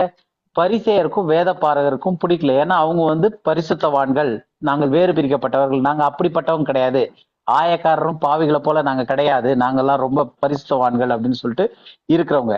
இயேசு கிறிஸ்துவையும் அவங்க வந்து ஏன் அப்படி பரிசேயர்களோட சேர்த்துக்கிறாங்க அப்படின்னா, இயேசு கிறிஸ்து வந்து போதனை செய்யறாரு, எல்லாம் இது பண்றாரு. அவர் வந்து அவரை ஜனங்கள் வந்து ஒரு ரபி அப்படின்னு கூப்பிடுறாங்க, வேதபாரகர் மாதிரி கூப்பிடுறாங்க, டீச்சர்னு. அப்ப அவருக்கான அந்த கனம் இருக்கு. அதனாலதான் பரிசேயர் வந்து அவங்களுடைய விருந்துக்கு அவரை கூப்பிடுறாங்க. அவரோட இயேசு கிறிஸ்துவ வந்து பரிசேயரோட சேர்த்துக்கிறாங்க. ஆனா இயேசு கிறிஸ்து பாவிகளோட சேர்றது அவங்களுக்கு பிடிக்க மாட்டேங்குது. அங்கதான் அவங்களுக்கு பிரச்சனை ஆகுது. அப்படி முறுமுறுக்கும் போது அந்த பரிசேயர்களுக்கும் வேதபாரர்களுக்கும் இயேசு கிறிஸ்து இந்த அடுத்து வரப்போற இந்த ஓமைய சொல்றாரு. அப்ப இந்த ஓமைய வந்து ஆயக்காரர்களும் பாவிகளுக்கும் அவங்க முறுமுறுத்தனால அவங்க கிட்ட வந்த பிறகு இந்த ஓமைய சொல்றாரு அப்படின்னு சொல்லிட்டு பாக்குறோம். இப்ப என்ன ஓமையெல்லாம் அவங்க கிட்ட பேசியிருக்காரு அப்படின்னு சொல்லிட்டு பார்க்கலாம். மெயினா இந்த ஓமை எதுக்காக பேசியிருக்காருன்னு பாக்குறோம். இப்ப இயேசு கிறிஸ்து இந்த ஓமை சொன்னதுக்கான காரணம் என்னன்னு இப்ப நம்ம படிச்ச வசனத்துல சொல்ல முடியுமா? பாவிகள் ஆயக்காரரோட ஏசாமி சாப்பிடுறாரு. அதுக்காக அவங்க பரிசேயரும் வேதபாரகரும் முறுமுறுக்கிறாங்க. அதனால அவங்களுக்கு விளக்க சொல்றதுக்காக இவர் இந்த ஓமைங்களை சொல்றாரு. ஆமா, பாவிகளும் ஆயக்காரரும் பாவிகளும் இயேசு இடத்துல சேர்றாங்க. அவங்க கிட்ட வராங்க, இயேசு கிட்ட வராங்க. இவங்க வந்து அவங்கள ஒதுக்கி வச்சிருக்காங்க, பரிசேயர்கள் ஒதுக்கி வச்சிருக்காங்க. அவங்க இயேசு கிறிஸ்து ஒதுக்காம அவங்கள சேர்த்துக்கிறாரு. அவங்களும் இயேசு கிறிஸ்து கிட்ட சேர்ந்து வராங்க. சேர்ந்து வரனால இவங்களுக்கு கோபம் வருது. கோபம் வந்தாதான் அது முறுமுறுக்கிறதே வரும், வெறுப்பு வருது. ஏன்டா இவங்க வந்து சேர்றாங்க அப்படின்னு சொல்லிட்டு. அப்போ பாவிகளும் ஆயக்காரரும் பாவிகளும் இயேசு கிறிஸ்து கிட்ட வந்து சேர்றது அவங்களுக்கு பிடிக்கல. அதனால கடுப்பாகுது. கடுப்பானதுனால முறுமுறுக்கிறாங்க. அப்ப இதுதான் இப்ப வரப்போற ஓமைகளுக்கான பின்னணியா இருக்கு. இப்ப இந்த பின்னணியோட என்னெல்லாம் ஓமை சொல்றாரு அப்படின்னு சொல்லிட்டு பார்ப்போம். அப்ப இது தெரிஞ்சாதான் இந்த ஓமை எதுக்காக சொல்லப்பட்டுச்சுன்னு தெரியும். இல்லைன்னா நம்ம எல்லாருக்குமே ஓமை ஈஸியா புரிஞ்சிருது. ஆனா அந்த சில ஓமைகள் ரொம்ப சிம்பிளா இருக்கும். எதுக்காக சொன்னார்ன்றது இப்பதான் அந்த பேக்ரவுண்டோட பின்னணியோட படிக்கும் போதுதான் அது புரிய ஆரம்பிக்கும். அதுல முதல் பார்த்தோம் அப்படின்னா காணாமல் போன ஒரு ஆட்டினுடைய ஓமை. அப்ப அந்த ஓமை என்னன்னு பார்த்தலாம். 15வது அதிகாரம், லூக்கா 15:4. உங்களில் ஒரு மனுஷன் 100 ஆடுகளை உடையவனாய் இருந்து அவைகளில் ஒன்று காணாமற் போனால் 99 ஆடுகளையும் வனாந்தரத்திலே விட்டு காணாமற் போன ஆட்டை கண்டுபிடிக்கும் அளவும் தேடித் திரியானோ? ஓகே, இது யாருடைய ஆடு காணாம போயிருக்கு? பரிசேயர் வேதபாரகர். அவங்கள்ல இருந்து அவங்களுடைய ஆடுகள்ல ஒரு ஆடு காணாம போயிருக்கு. இல்ல, அது பரிசேயர் சதுசேயர்கள் கிட்ட, பரிசேயர் வேதபாரகர் சதுசேயர் கிட்ட இந்த ஓமையை சொல்றாரு, முறுமுறுத்தவங்க கிட்ட. இப்ப ஓமையில தனியா ஒரு கதை வருது. என்ன கதைன்னா, உங்களில் ஒரு மனுஷன். அப்போ இங்க வந்து எங்கெல்லாம் வந்து இந்த ஒரு மனுஷன் அப்படின்னு வருதோ இதெல்லாம் ஓமை அப்படின்னு சொல்லிட்டு பைபிள் ஸ்காலர்ஸ் ஒத்துக்கிறாங்க. இதுதான் இங்க லாசரு நம்ம இது வரும்போது இங்க ஒரு ஏழை அப்படின்னு சொல்லல, அங்க லாசரு அப்படின்னு சொல்லிட்டு தரித்திரன் வந்து லாசருன்னு பேர் போட்டிருக்கு, அதனால இது கிடையாதுன்னு. அப்ப இதுக்கு காரணம் வந்து ஒவ்வொரு ஓமையிலையும் பார்த்துட்டு வந்தோம்னா ஒரு மனுஷன், அதாவது ஜெனரலைஸ்டா சொல்லுவாரு, ஒரு பொதுவான மனுஷனா குறிப்பிட்ட மாதிரி ஒரு ஜெனரலைஸ்டா வரும். இங்கேயும் வந்து ஒரு மனுஷன் அப்படின்னு சொல்லிட்டு ஆரம்பிக்கிறாரு. அப்ப அது வந்து பர்டிகுலரா ஒரு குறிப்பிட்ட இன்னாருடைய அப்படின்றது கிடையாது, ஒரு மனுஷன், ஜெனரலா ஒரு மனுஷனுடைய ஆடு அப்படின்றது. அதனால இது ஓமைய இவங்க எடுத்துக்கிறாங்க. ஓமையினுடைய கோட்பாடுகள்ல அந்த பிரின்சிபல்ஸ்ல இது வந்து ஜெனரலைஸா இருக்கணும் அப்படின்றது அவங்க வச்சிருக்கிறது ஒரு காரியமா இருக்கு. அப்ப இந்த இதை எதுக்கு சொல்றாரு, அப்ப இதனுடைய மைய கருத்து இல்ல, இதனுடைய விளக்கம் எதுக்காக இதை சொல்லியிருக்காரு அப்படின்னு பார்த்தோம்னா 6வது வசனமும் 7வது வசனமும் படிங்க, இதுக்கு விளக்கமும் கொடுத்துறாரு அவரே. வீட்டுக்கு வந்து சிநேகிதரையும் அயலகத்தாரையும் கூட வரவழைத்து, காணாமற் போன என் ஆட்டை கண்டுபிடித்தேன், என்னோடு கூட சந்தோஷப்படுங்கள் என்பான் அல்லவா. அதுபோல மனம் திரும்ப அவசியமில்லாத 99 நீதிமான்களை குறித்து சந்தோஷம் உண்டாகிறதை பார்க்கிலும் மனம் திரும்புகிற ஒரு பாவி நிமித்தம் பரலோகத்தில் மிகுந்த சந்தோஷம் உண்டாயிருக்கும் என்று உங்களுக்கு சொல்லுகிறேன். அப்ப இந்த இதுல வந்து கீவேர்டு என்னன்னா, என்னோட கூட சந்தோஷப்படுங்கள் அப்படின்றதும், மனம் திரும்ப ஒரு பாவி நிமித்தம் பரலோகத்தில் மிகுந்த சந்தோஷம் உண்டாயிருக்கும். இப்ப இந்த சந்தோஷம்ன்ற வார்த்தை இங்க எம்பசைஸா வர்றதுக்கான காரணம் என்ன, எதுக்காக இதை சொல்றாருன்ற பின்னணி புரியுது இல்லையா? அப்ப பரிசேயரும் வேத பாரகரும் இயேசு கிறிஸ்து கிட்ட பாவிகளும் மாயக்காரர்களும் போது ரட்சிக்கப்படாதவர்கள் காணாம போனவர்கள் மாதிரி கணக்குல அவங்க வந்து இவர்கிட்ட வரும்போது இயேசு கிறிஸ்துவும் பரலோகமும் சந்தோஷப்படுது. அப்ப என்னோட கூட நீங்களும் சேர்ந்து சந்தோஷப்படுங்க. ஏன்னா நீங்க வந்து வேத பாரகரா இருக்கீங்க, ஆயக்காரர் இது பரிசேரா இருக்கிறீங்க, வேத பாரகரா இருக்கீங்க, நீங்க என்னோட கூட சந்தோஷப்படணும். நீங்க தான் நியாயப்பிரமாணத்தை எல்லாத்தையும் வச்சிருக்கிறவங்க. ஆனா அவங்க என்ன செய்யறாங்க, முறுமுறுக்கிறாங்க, சந்தோஷம் இல்லைங்க, அவங்களுக்கு வெறுப்பா இருக்கு, கஷ்டமா இருக்கு, அவங்க வர்றது உள்ள இவங்களுக்கு பிடிக்கல, அதனால என்னோட கூட சந்தோஷப்படுங்கள் அப்படின்றாரு. அப்ப இந்த ஓமையினுடைய மொத்த மைய கருத்தே என்ன, காணாமல் போனது கண்டுபிடிக்கப்பட்டிருக்கு. அப்படி கண்டுபிடிக்கப்படும் போது கண்டடையும் போது சந்தோஷம் உண்டாகும். அத எனக்கு சந்தோஷம் உண்டாகிற மாதிரி என்னோட கூட நீங்களும் சந்தோஷப்படுங்க. அதே மாதிரி இது நிமித்தம் பரலோகத்துல மிகுந்த சந்தோஷம் உண்டாயிருக்கு, அதனால நீங்க சந்தோஷப்படுங்க அப்படின்னு சொல்லிட்டு அவங்களுக்கு இன்ஸ்ட்ரக்ஷன் கொடுக்குறாரு. ஸோ இதுதான் வந்து இதனுடைய அடிப்படையான இருக்கக்கூடிய காரியம். அடுத்த ஓமை என்ன அப்படின்னு பார்த்தோம்னா இதே இதுலதான் வரும், காணாமல் போன வெள்ளி காசு, லாஸ்ட் காயின்னு சொல்லிட்டு காணாமல் போன வெள்ளி காசு, அந்த ஓமையும் படிச்சிடலாம். எல்லாம் ஒரு ஊர்ல தான் வரும். 15:8. அன்றியும் ஒரு ஸ்திரீ 10 வெள்ளிக்காசை உடையவளாய் இருந்து அதில் ஒரு வெள்ளிக்காசு காணாமற் போனார். விளக்கை கொளுத்தி வீட்டை பெருக்கி அதை கண்டுபிடிக்கிற வரைக்கும் ஜாக்கிரதையா தேடாமல் இருப்பாளோ. ஓகே, இது வந்து இதுலயும் பார்த்தோம்னா ஒரு ஸ்திரீ அப்படின்னு இருக்கு. அப்ப இது ஒரு ஓமையை எடுத்து ஜெனரலைஸ்டா சொல்றாருன்னு தெரியுது, ஒரு ஸ்திரீன்னு சொல்லிட்டு. அப்ப இதுலயும் வந்து என்ன மைய கருத்தா இருக்க முடியும், இந்த ஓமையை எதுக்கு சொல்றாருன்னு பார்த்துட்டோம். பரிசேயர் வேதப்பாரகருடைய முறுமுறுப்புக்கு அவங்களுக்கு கசப்பா இருக்கு, பிடிக்கல, அதுக்காக இந்த ஓமையை சொல்றாரு. முதல் ஓமையில பார்த்துட்டு சந்தோஷப்படுங்கள்னு, இப்ப அடுத்த ஓமையும் அதே ஒரு இதுலதான் சொல்லிட்டு வர்றாரு. அப்ப இதுல 9வது வசனம் 10வது வசனம் படிங்க. 2 வசனம். கண்டுபிடித்த பின்பு தன் சிநேகிதைகளையும் அயல் வீட்டுக்காரிகளையும் கூட வரவழைத்து, காணாமற் போன வெள்ளிக்காசை கண்டுபிடித்தேன், என்னோடு கூட சந்தோஷப்படுங்கள் என்பாள் அல்லவா. அதுபோல மனம் திரும்புகிற ஒரு பாவியின் நிமித்தம் தேவனுடைய தூதருக்கு முன்பாக சந்தோஷம் உண்டாயிருக்கிறது என்று உங்களுக்கு சொல்லுகிறேன் என்றார். அப்போ 9வது வசனம் வந்து அந்த ஓமையோட சேர்ந்து வருது, என்னோட கூட சந்தோஷப்படுங்கள் என்பாள் அல்லவா. முதல் இதுலயும் வந்து என்னோட கூட சந்தோஷப்படுங்கள்னு சொல்லுவாங்க இல்லையா. அப்படி முதல் இதுல வந்து பரலோகத்துல மிகுந்த சந்தோஷம் உண்டாயிருக்கும். 2வது இது சொல்லும் போது பரலோகத்துல தேவனுடைய தூதருக்கு முன்பாக சந்தோஷம் உண்டாயிருக்கும். அப்ப இப்படிப்பட்ட காரியம் இருக்கும்போது நீங்களும் என்னோட கூட சேர்ந்து சந்தோஷப்படுங்கள், அவங்க எல்லாம் வராங்களேன்னு சொல்லிட்டு சந்தோஷப்படுங்க, முறுமுறுக்காதீங்க அப்படின்றதுதான் இந்த 2 ஓமையில இருக்கக்கூடிய ஒரு மைய கருத்தா இருக்கு. இந்த 15வது அதிகாரமே ஏறக்குறைய இதுக்கு மட்டுமே யூஸ் பண்ணியிருக்காரு. ஏன்னா பரிசேயரும் சதுசேயர் வேத பாரகர் இவங்க எல்லாருமே வந்து பாவிகளையும் ஆயக்காரர்களையும் கிட்ட விடல, சேர்க்க விடல, அவங்கள ஒதுக்கி வச்சிருந்தாங்க. அதனாலதான் இந்த ஒரு சாப்டரே இருக்கு. அடுத்தது கெட்ட குமாரனின் ஓமை. அது ஆக்சுவலா வந்து பேரபிள் ஆஃப் த ப்ராடிகல் சன்ன்றாங்க இல்லையா. அது இன்னும் கரெக்டா சொன்னோம்னா அவன் கெட்ட குமாரன் இல்ல, அதுக்கப்புறம் அவன் மனம் திரும்பிட்டான். அப்ப மனம் திரும்பிய குமாரனின் ஓமைன்னு தான் வரணும். ஏன் யாராவது சொல்ல முடியுமா? கெட்ட குமாரனின் உவமைன்னு தான் பைபிள் எல்லாம் ஹெட்டிங் போட்டிருப்பாங்க, the parable of the prodigal சன்னுன்னு. யாருமே த பேரபிள் ஆஃப் த ரிப்பன்டட் சன்னு போடுறது இல்ல. ஆனா மனம் திரும்பிய குமாரனின் உவமைன்றது தான் கரெக்டா இருக்கும். ஏன் தெரியுமா? பேரு அந்த பேர் தான் கரெக்டா இருக்கும். ஏன் சொல்லுங்க பாக்கலாம் யாராவது.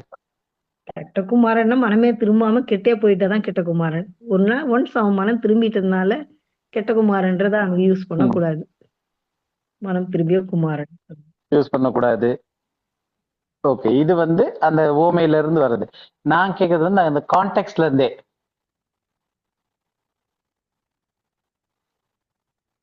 ஏன்னா இப்ப இந்த கான்டெக்ட் என்னன்னு பாத்துக்கிட்டு வரோம்னா, ஒரு தொலைஞ்சு போனதை பத்தின இது கிடையாது, அது கிடைச்சதை பத்தி தான். காணாமல் போன ஆடு வந்து அது எம்பசைஸ் கிடையாது, அந்த காணாமல் போயிடுச்சு அது ஆடு. ஆனா அதனுடைய கிடைச்சதை வச்சு நீ சந்தோஷப்படு, முறுமுறுக்காம. ஏன்னா அவங்க முறுமுறுக்கிறாங்க திரும்ப வந்தனால, ஆயக்காரன் பாவிகளும் இவங்க கிட்ட வந்தனால இப்ப வேத பரிசையெல்லாம் முறுமுறுக்கிறாங்க. அப்போ முறுமுறுக்காதீங்க, சந்தோஷப்படுங்கள் அப்படின்றாரு. அப்ப இதனுடைய அடிப்படையா அந்த ஒரு காரியம் என்னன்னா, இந்த ஓமையில வந்து அவங்க திரும்ப வர்றது, திரும்ப கிடைக்கிறது, அதனால நீங்க சந்தோஷப்படுங்க, முறுமுறுக்காதீங்க அப்படின்னு சொல்லிட்டு. அப்ப எம்பசிஸ் எங்க வரணும்? காணாமல் போனதுல வரணுமா, இல்ல திரும்ப கிடைச்சதுல வரணுமா? சந்தோஷம் எப்போ வரும்? திரும்ப கிடைக்கும். திரும்ப கிடைச்சதுல. அப்ப இதனுடைய கரெக்டான இது எதுல எம்பசைஸ் கொடுக்கணும் அப்படின்னா, காணாமல் போன ஆடுன்னு வரக்கூடாது, காணாமல் போன வெள்ளிக்காசு, அது வந்து சம்பவம் நடந்து முடிஞ்சிருச்சு. அதற்கப்புறம் இந்த ஓமையே எதுக்கு சொல்றாங்கன்னா, அது திரும்ப கிடைச்சது. அப்ப ப்ராடிகல் சன், கெட்ட குமாரனா அவன் துரோகம் பண்ணிட்டு போயிட்டான்றது வந்து ஓமைக்கு ஹெட்டிங்கா இருக்கக்கூடாது, அவன் மனம் திரும்பி வரான். அப்ப ஓமையே எதுக்கு அப்படின்னா, இதுல எம்பசைஸே என்ன அப்படின்னு பார்த்தோம்னா, நிறைய பேர் வந்து இந்த ஓமையை வந்து இது எப்படி எக்ஸ்பிளைன் பண்றது, டோனல் லாங்குவேஜ்னு சிலது இருக்கு. டோனல் லாங்குவேஜ்னா எந்த இடத்துல அந்த வார்த்தைக்கான அழுத்தம் கொடுக்குறோமோ ஒரே வேர்டா இருக்கும், அந்தந்த வேர்டுக்கு ஒவ்வொரு இடத்துல அழுத்தம் கொடுக்கணும். இல்லைன்னா அழுத்தம் கொடுக்காம பிளாட்டா சொன்னோம்னா அது வேற அர்த்தத்துல வேற வேர்டா மாறிடும், ஒரே வேர்டே. ஸோ இந்த மாதிரி ஃபோனடிக்ஸ்ல வரும். அந்த மாதிரி எந்த இடத்துல அந்த எம்பசைஸ் கொடுக்கணுமோ அந்த அழுத்தத்தை அங்க கொடுக்கலன்னா இதனுடைய மொத்த எதுக்காக சொல்லப்பட்டுச்சோ அந்த ஓமையினுடைய நோக்கமே மாறிடும். ஏன் சொல்றேன்னு யாருக்காவது புரியுதா இந்த கெட்ட குமாரன் ஓமையில இருந்து?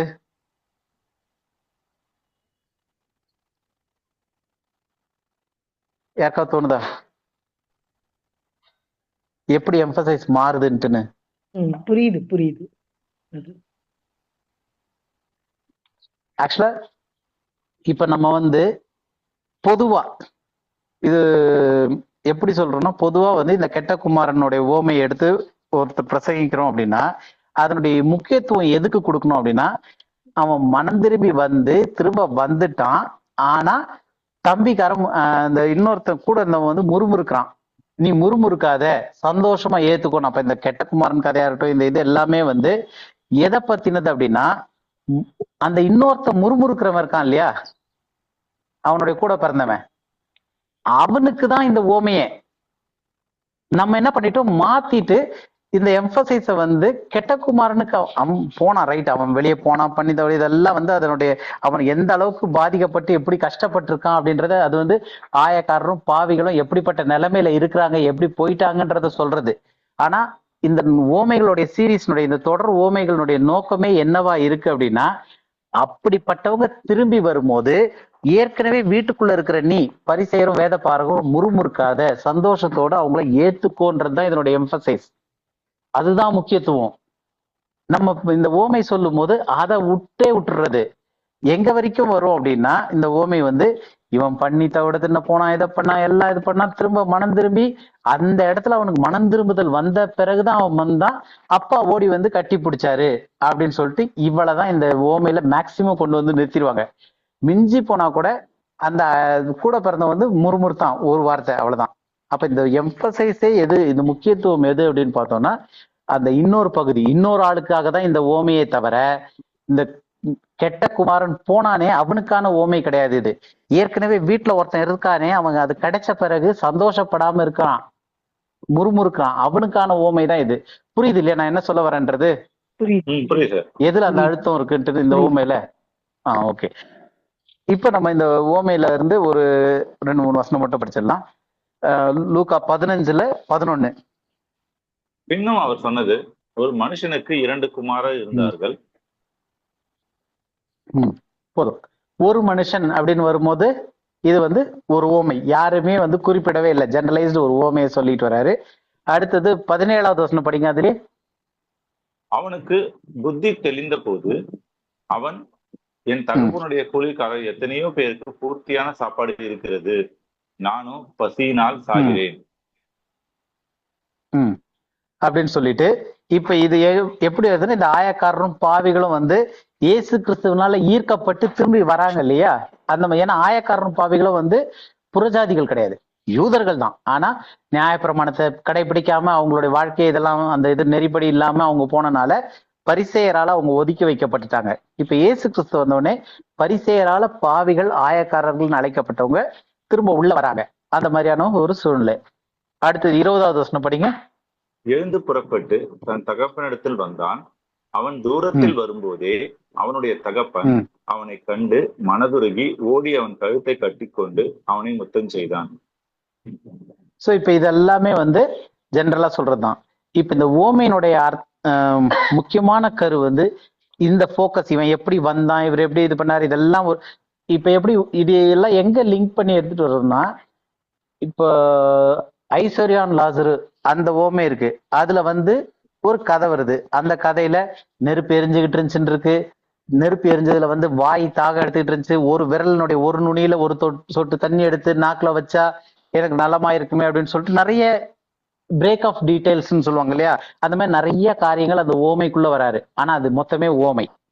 அந்த மாதிரி இந்த வரக்கூடிய எல்லா டீட்டெயில்களுமே வந்து அதனுடைய இம்பாக்டை கொடுக்கறதுக்காக ஒரு ஓமையில உள்ள கதையா வருது.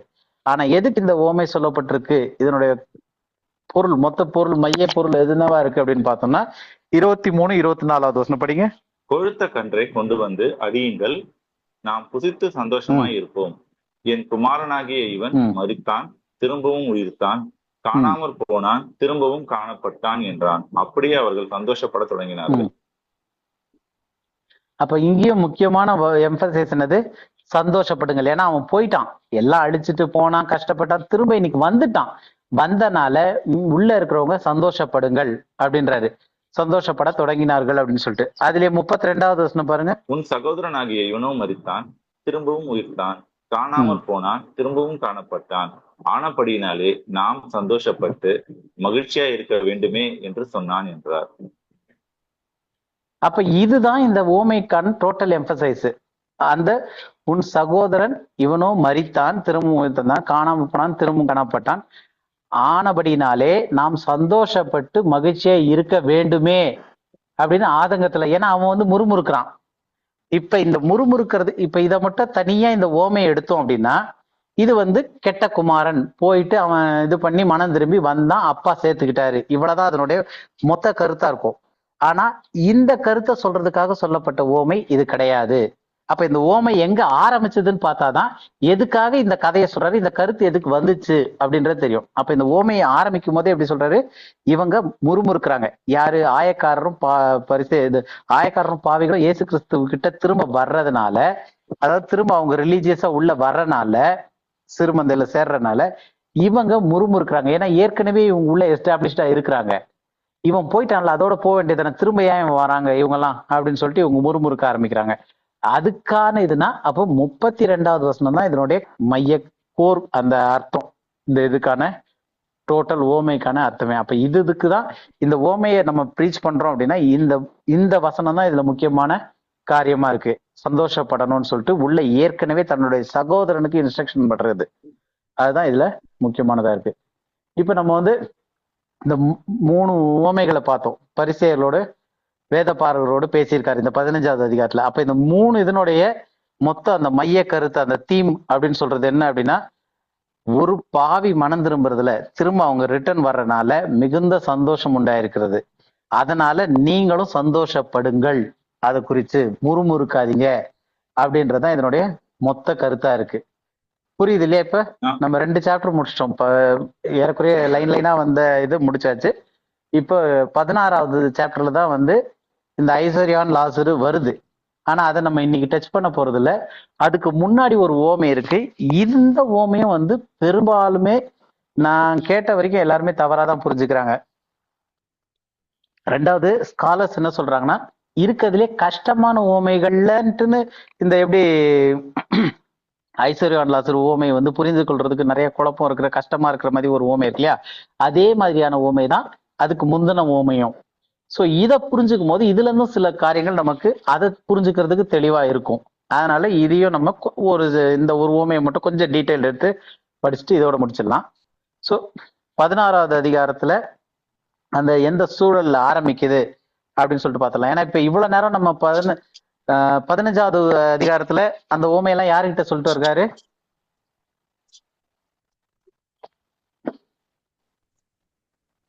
ஞாபகம் இருக்கா? பாரிசீஸ். அதான் இந்த மர்மர் பண்ணக்கூடிய முறுமுறுக்கக்கூடிய பரிசேயர்களுக்கும் வேதப்பாரர்களுக்கும் சொல்றாரு.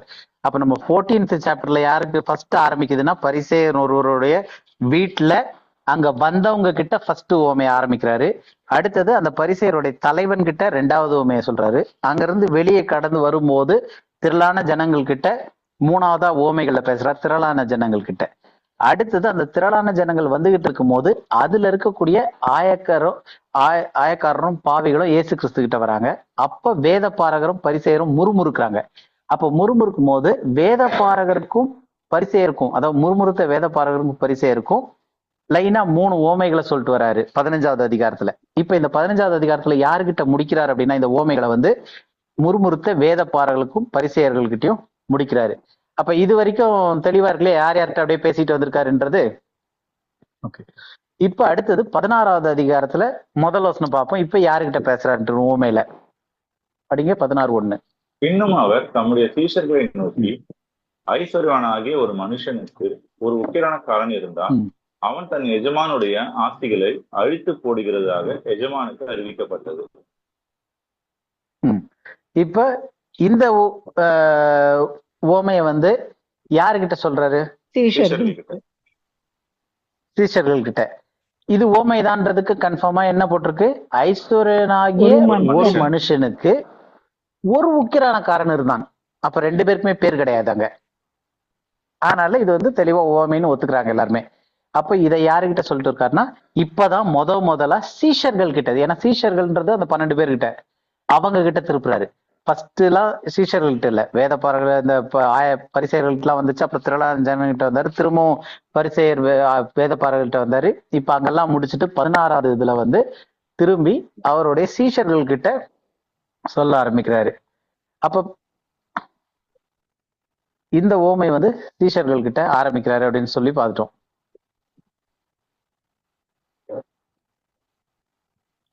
ஓகே, இப்ப இந்த ஓமை சீஷர்கள்ட்ட சொல்றாரு இல்லையா, இது எதை பற்றியது? எதை பத்தின ஓமை இது போட்டிருக்காரு அப்படின்னு பார்த்தோம்னா அநீதி உள்ள உக்கிரானக்காரன். பைபிள்ல இந்த நிறைய இந்த ஹெட்டிங்ஸ் இருக்கிற மாதிரி பைபிள்ல பார்த்தோம்னா the parable of the dishonest manager அப்படின்னு இருக்கும். அநீதி உள்ள உக்கிரானக்காரனுடைய ஓமை அப்படின்னு சொல்லிட்டு. அப்போ இந்த ஓமையை சீஷர்கள் கிட்ட சொல்றாரு. சீஷர்கள் கிட்ட அநீதி உள்ள உக்கிரானக்காரனுடைய ஓமை அப்படின்றாரு. அப்ப இந்த ஓமையில இயேசு கிறிஸ்து ஒரு நல்ல விஷயத்தை போதிக்கிறதுக்கு ஒரு எதிர்மறையான ஒரு ஓமைய, இந்த உதாரணத்தை பயன்படுத்துறாரு. இந்த ஓமையில இருக்க கதை அந்த மாதிரி ஒரு கதை. அப்போ ஒரு நல்ல விஷயத்த விளக்குறதுக்கு இயேசு கிறிஸ்து எப்படி ஒரு எதிர்மறையான இந்த ஓமையை பயன்படுத்துறாரு அப்படின்றத நம்ம புரிஞ்சுக்கிட்டோம்னா அடுத்து வரக்கூடிய ஓமை இன்னும் கொஞ்சம் ஈஸியா புரிய ஆரம்பிக்கும். ஏன்னா இதெல்லாம் ஸ்டெப் பை ஸ்டெப்பா போயிட்டே இருக்கிறோம் கொஞ்சம் கொஞ்சமா இது வர்றதுனால. ஏன்னா ஜென்ரலா பார்த்தோன்னே டக்குன்னு ஒரு இது தோணும்.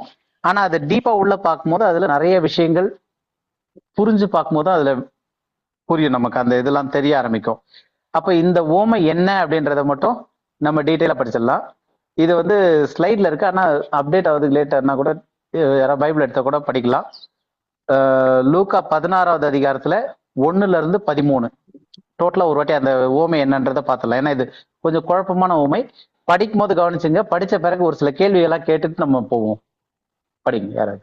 பின்னும் அவர் தம்முடைய சீஷர்களை நோக்கி, ஐஸ்வரனாகிய ஒரு மனுஷனுக்கு ஒரு உக்கிரானக்காரன் இருந்தான். அவன் தன் எஜமானுடைய ஆஸ்திகளை அழித்து போடுகிறதாக எஜமானுக்கு அறிவிக்கப்பட்டது. அப்போது எஜமான் அவனை வரவழைத்து, உன்னை குறித்து நான் இப்படி கேள்விப்படுகிறது என்ன? உன் ம், உக்கிரான கணக்கை ஒப்புவி. இனி நீ ம், உக்கிரானக்காரனாய் இருக்கக்கூடாது என்றான்.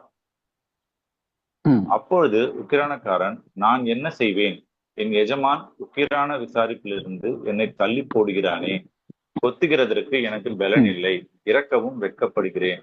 உக்கிரான விசாரிப்பை ம், விட்டு நான் தள்ளப்படும் போது என்னை தங்கள் வீடுகளில் ஏற்றுக்கொள்வார் உண்டாகும்படி செய்ய வேண்டியது இன்னதென்று எனக்கு தெரிய வந்து ம், இன்னதென்று எனக்கு தெரிய வந்து என்று தனக்குள்ளே சொல்லிக்கொண்டு தன் எஜமானிடத்தில் ம், கடன்பட்டவர்களை ஒவ்வொருவனாக வரவழைத்து முதலாவது வந்தவனை நோக்கி, நீ என் எஜமானிடத்தில் பட்ட கடன் எவ்வளவு என்றான்.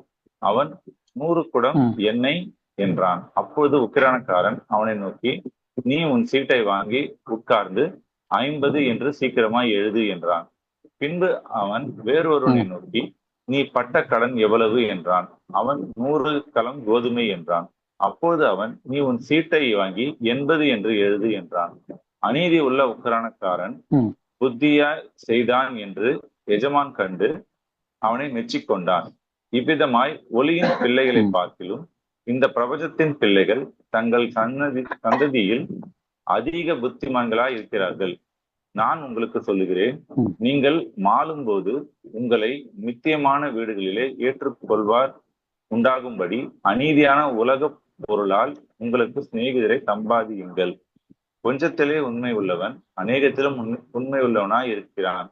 கொஞ்சத்திலே அநீதி உள்ளவன் அநேகத்திலும் அநீதி உள்ளவனாய் இருக்கிறான். அநீதியான உலக பொருளை ம், பற்றி நீங்கள் உண்மையாய் இராவிட்டால் யார் உங்களை நம்பி உங்களிடத்தில் மெய்யான பொருளை ஒப்புவிப்பார்கள்? வேறொருவனுடைய காரியத்தில் ம், நீங்கள் உண்மை உள்ளவனாய் இராவிட்டால் உங்களுக்கு யாதொன்றை சொந்தமாக கொடுப்பவர் யார்? எந்த ஊழியக்காரனும் 2 ம், எஜமான்களுக்கு ஊழியம் செய்யக்கூடாது. ஒருவனை பகைத்து மற்றவனை ம். சிநேகிப்பான், அல்லது ஒருவனை பற்றி கொண்டு மற்றவனை அசட்டை பண்ணுவான். தேவனுக்கும் உலக பொருளுக்கும் ஊழியம் செய்ய உங்களால் கூடாதே என்றார். சரி. இப்ப இது பெரிய ஓமை படிச்சாச்சு. 13 வசனங்க. இப்ப இந்த ஓமையினுடைய கருத்து புரியுதா? ஏன்னா அதான் நான் ஃபர்ஸ்டே சொன்னேன், சில கேள்விகள்லாம் நம்ம கேட்கணும், அதனால ஓமை நல்லா புரிஞ்சுங்க. இந்த ஓமையில இருக்கிற கருத்து புரியுதா ஃபர்ஸ்ட்? ரெண்டாவது, இந்த ஓமையில வந்து அந்த உக்ரானக்காரனை வந்து திட்டுறாரா அல்லது பாராட்டுறாரா? பாராட்டுறாரு, இதுக்கு பாராட்டுறாரு பாராட்டி சொல்றாரு. அந்த ஓமையில இருக்கிற. ஓகே, திட்டல, பாராட்டுறாரு. கன்ஃபார்மா? ம். ஏன்னா நம்ம படிக்கும் போது அப்படிதான் தெரியுது, மெச்சி கொண்டாரு அப்படின்லாம் வருது. ம். அதனால நம்ம என்ன நினைக்கிறோம்? பாராட்டுறாரு அப்படின்னு நினைக்கிறோம். ஸோ இப்ப கேள்வி என்ன அப்படின்னா, முதல் இது வந்து அவரு உண்மையிலேயே பாராட்டதான் செய்யறாரா ம். அப்படின்றத பாத்துக்கணும். ஏன்னா இந்த ஓமையை சொல்றது யாரு? இயேசு கிறிஸ்து தான் சொல்றாரு. இயேசு கிறிஸ்து சொல்றாரு. அப்ப இந்த உக்ரானக்காரனை மெச்சி கொள்றது யாரு? உக்ரானக்காரனு Praise பண்றது அந்த rich man. உக்ரானக்காரனை மெச்சி பிரைஸ் பண்றது Rich வந்து man, that fellow who owns the steward. Yeah. அந்த ஐஸ்வர்யவான் Okay. எஜமான் தான். ஐஸ்வர்யவான், எஜமான். ஏன்னா நிறைய பேருடைய இது என்னன்னா, இந்த ஓமை வந்து இயேசு கிறிஸ்து சொல்றதுனால எல்லாத்துலயுமே வந்து இப்ப எப்படி நம்ம அந்த 10 கன்னிகைகள் பார்த்தோம், அந்த மாதிரி இந்த ஓமை கதைக்குள்ள இயேசு கிறிஸ்துவையும் உள்ள கொண்டு வந்து இயேசு கிறிஸ்து அந்த ஊழியக்காரனை மெச்சி கொண்டான் அப்படின்ற மாதிரி பாராட்டினான்ற இதுல வந்துரும் ஒண்ணு.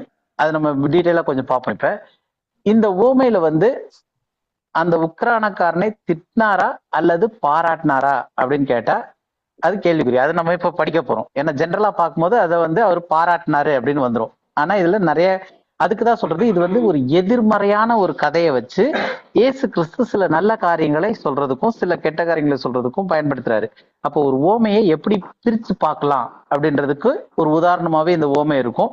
இது வந்து ஒரு டஃப்பான ஓமை தான். இப்ப நம்ம இதுல இருக்கக்கூடிய காரியத்துல 2வது வசனத்தை முதல் படிக்கலாம். அது கொஞ்சம் பிரேக் டவுன் படிக்கிறதுக்கு 2வது வசனம் படிக்கலாம். படிங்க. அப்போது எஜமான் அவனை வரவழைத்து, உன்னை குறித்து நான் இப்படி கேள்விப்படுகிறது என்ன? உன் உக்கிரான கணக்கை ஒப்புவி. இனி நீ உக்கிரானக்காரனா இருக்கக்கூடாது என்றான். ஓகே, இப்ப இதுல இந்த எஜமான் இந்த உக்ரானக்காரன் மேல நல்ல அபிப்பிராயத்துல இருக்காரா இல்ல திட்டுற இதுல இருக்காரா? மெச்சி கொண்டாரா இல்ல கடிந்து கடிந்து கொண்டாரா? கொள்றாரு. கடிந்து கொள்றார். கடிந்து கொள்றாரு. நெகட்டிவ் ஒப்பீனியன் தான் இருக்கு. அப்ப இந்த உக்ரானக்காரன் மீது எஜமானுக்கு அதிருப்தியை தான் இந்த வசனம் காட்டுது தெளிவா. ஆனா நம்ம ஜெனரலா படிக்கும்போது என்ன ஆயிடுச்சு, அந்த உக்ரானக்காரனை பாராட்டுகிறார் அப்படின்னு சொல்லி பார்த்தோம். அப்ப பாராட்டுறாருன்னு யாரு பாராட்டுறாருன்னு கொஞ்சம் டக்குன்னு இதாயிட்டு நம்ம ஓகே ஏசு கிறிஸ்து இல்ல, பாராட்டுறது வந்து அந்த எஜமான் அப்படின்னு சொல்லி பார்த்தோம். ஆனா இங்க 2வது வசனத்திலேயே இனிஷியலாவே அந்த எஜமான், அந்த உக்ரானக்காரனுடைய எஜமான் என்னவா இருக்காரு, கணக்கு ஒப்புவி, இனி நீ உக்ரானக்காரனா இருக்க கூடாது அப்படின்றதே எதை காட்டுதுன்னா உக்ரானக்காரன் மீது உள்ள அதிருப்தி தான். இப்படிப்பட்ட ஒரு உக்ரானக்காரனை பாராட்ட போறாரா? பாராட்ட மாட்டாரு.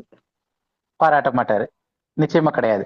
சோ இப்ப இந்த வசனம் வந்து உக்ரானக்காரனை வந்து அவரு திட்டதான் செய்யறாரு, அவருடைய அதிருப்தியை காட்டுது, வேலையில இருந்து எடுக்க போறாருன்னு தெரியுது.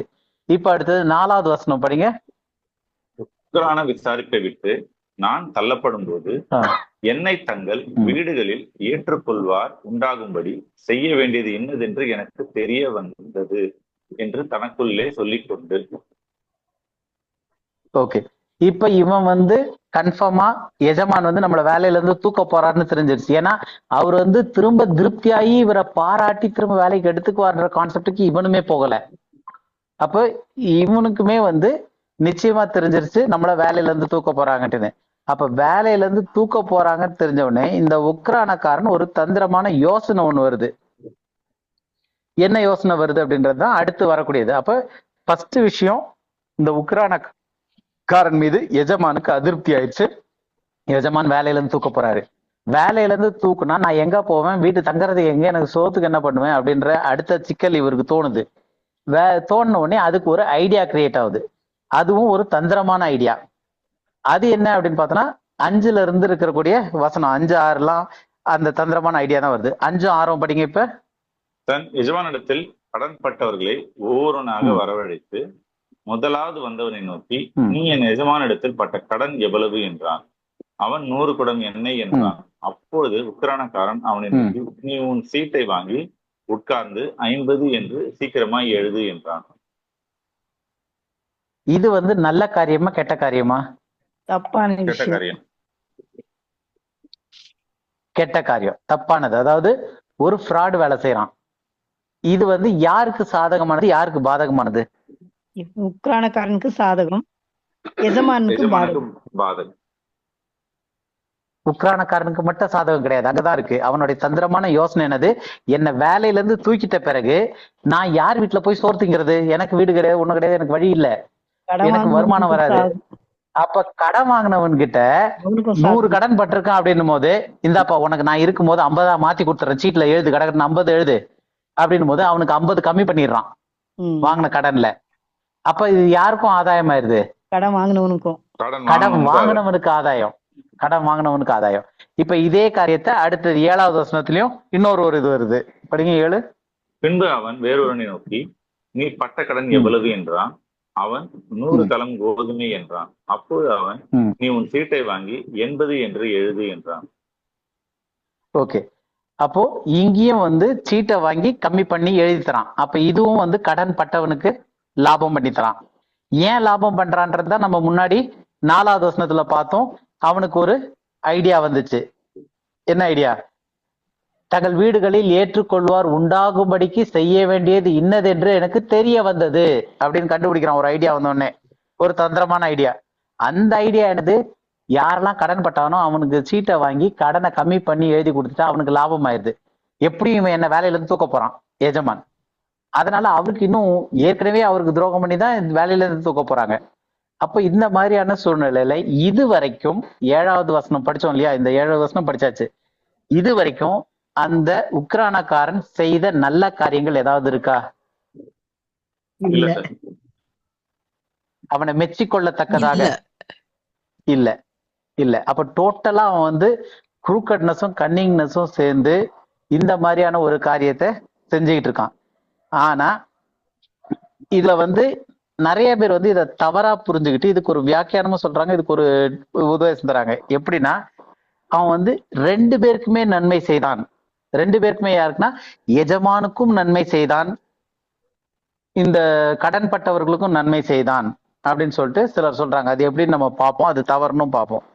ஸோ அந்த மாதிரியான ஒரு புரிதல், ஏன்னா இவனை மெச்சி கொண்டான் இருக்கு இல்லையா, அதனால இந்த ஒரு கருத்துக்கு வராங்க. ஸோ அப்போ இந்த ஓமையை பற்றி நிறைய தவறான கருத்து நிறைய பேருக்கு இருக்கு. இந்த தவறான கருத்து, இந்த புரிதல் வர்றதுக்கான காரணம் என்ன அப்படின்னு பார்த்தோம்னா, இதுக்கு முக்கியமான காரணம் வந்து 8வது வசனம். 7 வரைக்கும் நம்ம பார்த்தோம், 7 வரைக்கும் கிளியரா இருக்கு. அவன் வந்து ரொம்ப மோசமா செஞ்சிருக்கான், எஜமானுக்கும் துரோகம் பண்ணியிருக்கான், வேலையில இருந்து தூக்கும் போது தந்திரமா யோசித்து சீட்டை வாங்கி அவங்களுக்கு கம்மி பண்ணி அவங்களுக்கு லாபம் பண்ணி கொடுத்தான். பர்பஸ் என்ன? ஒருவேளை அவன் மனம் திரும்பி பாதி ஷேர் நம்ம இதுல பண்ணுவோமா அப்படின்லாம் இல்லை. நான் இங்க இருந்து துரத்தப்பட்டா எனக்கு சோறு போடுறதுக்கு வீடு வேணும் அப்படின்னு சொல்லிட்டு கடன் பட்டவங்க கிட்ட எல்லாம் நம்ம இது பண்ணிட்டோம்னா அவங்க கிட்ட போயிடலாம் அப்படின்னு சொல்லிட்டு பண்ணியிருக்கான். இப்ப 8வது வசனத்துல 8வது வசனம் படிங்க. அநீதியுள்ள உக்கிரானக்காரன் புத்தியாய் செய்தான் என்று எஜமான் கண்டு அவனை மெச்சிக்கொண்டான். இவ்விதமாய் ஒளியின் பிள்ளைகளை பார்க்கிலும் இந்த பிரபஞ்சத்தின் பிள்ளைகள் தங்கள் சந்ததியில் அதிக புத்திமான்களாய் இருக்கிறார்கள். ஓகே, இப்போ மெச்சி கொண்டது யாரு? எஜமான். எஜமான் என்னன்னு மெச்சி கொள்றாரு? பேரே வந்து என்னன்னு போட்டிருக்கு? அநீதி உள்ள உக்கிரானக்காரன் புத்தியாய் செய்தான் என்று எஜமான் கண்டு அவனை மெச்சி கொண்டான். ஓகேவா? சோ இப்ப இதுல வந்து நம்ம என்ன பார்க்க போறோம் அப்படின்னா, இந்த புத்தியாய் செய்தான் அப்படின்றது என்ன? புத்தியாய் செய்தான்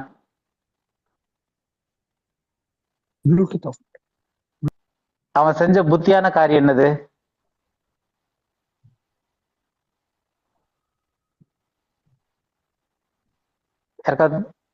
அவன் எழுதினது திருட்டு கணக்கு தானே சார்? அதுதான் அவன் எழுதுனது திருட்டு கணக்கு. அப்ப அதுல புத்தியாய் செய்தான். ஏன்னா இந்த ஓமை வந்து உண்மை சம்பவம் கிடையாது. ஃபர்ஸ்ட் ஆஃப் ஆல் நம்ம அதை மைண்ட்ல ஏத்திக்கணும். ஒரு ஓமைன்றது வந்து உண்மை கதை கிடையாது, உண்மை சம்பவம் கிடையாது, இது ஒரு கதை. அப்ப அந்த கதையில வர்ற கேரக்டரு, ஒரு எஜமான் ஒரு கேரக்டர் இருக்கு, ஒரு உக்கிரானக்காரன் கேரக்டர் இருக்கு, அப்புறம் கடன்பட்டவர்கள் கேரக்டர் இருக்கு. அப்ப அந்த எஜமான் வந்து இந்த கதையினுடைய நோக்கம் என்னன்னா, அந்த சம்பவம் முக்கியம் கிடையாது, அதை வச்சு இயேசு கிறிஸ்து ஒண்ணு சொல்ல போறாரு. அதுக்கு எப்படி வேணுமோ அந்த கதையை இயேசு கிறிஸ்து வந்து கிரியேட் பண்றாரு. புரியுது இல்லையா உங்களுக்கு? ஏன்னா இது எங்க லிங்க் ஆகும்னா, ஐஸ்வர்யவான் லாசரு கதைக்கு எவ்வளவு முக்கியமானதுன்றது இது அடுத்து வரும்போது புரியும்.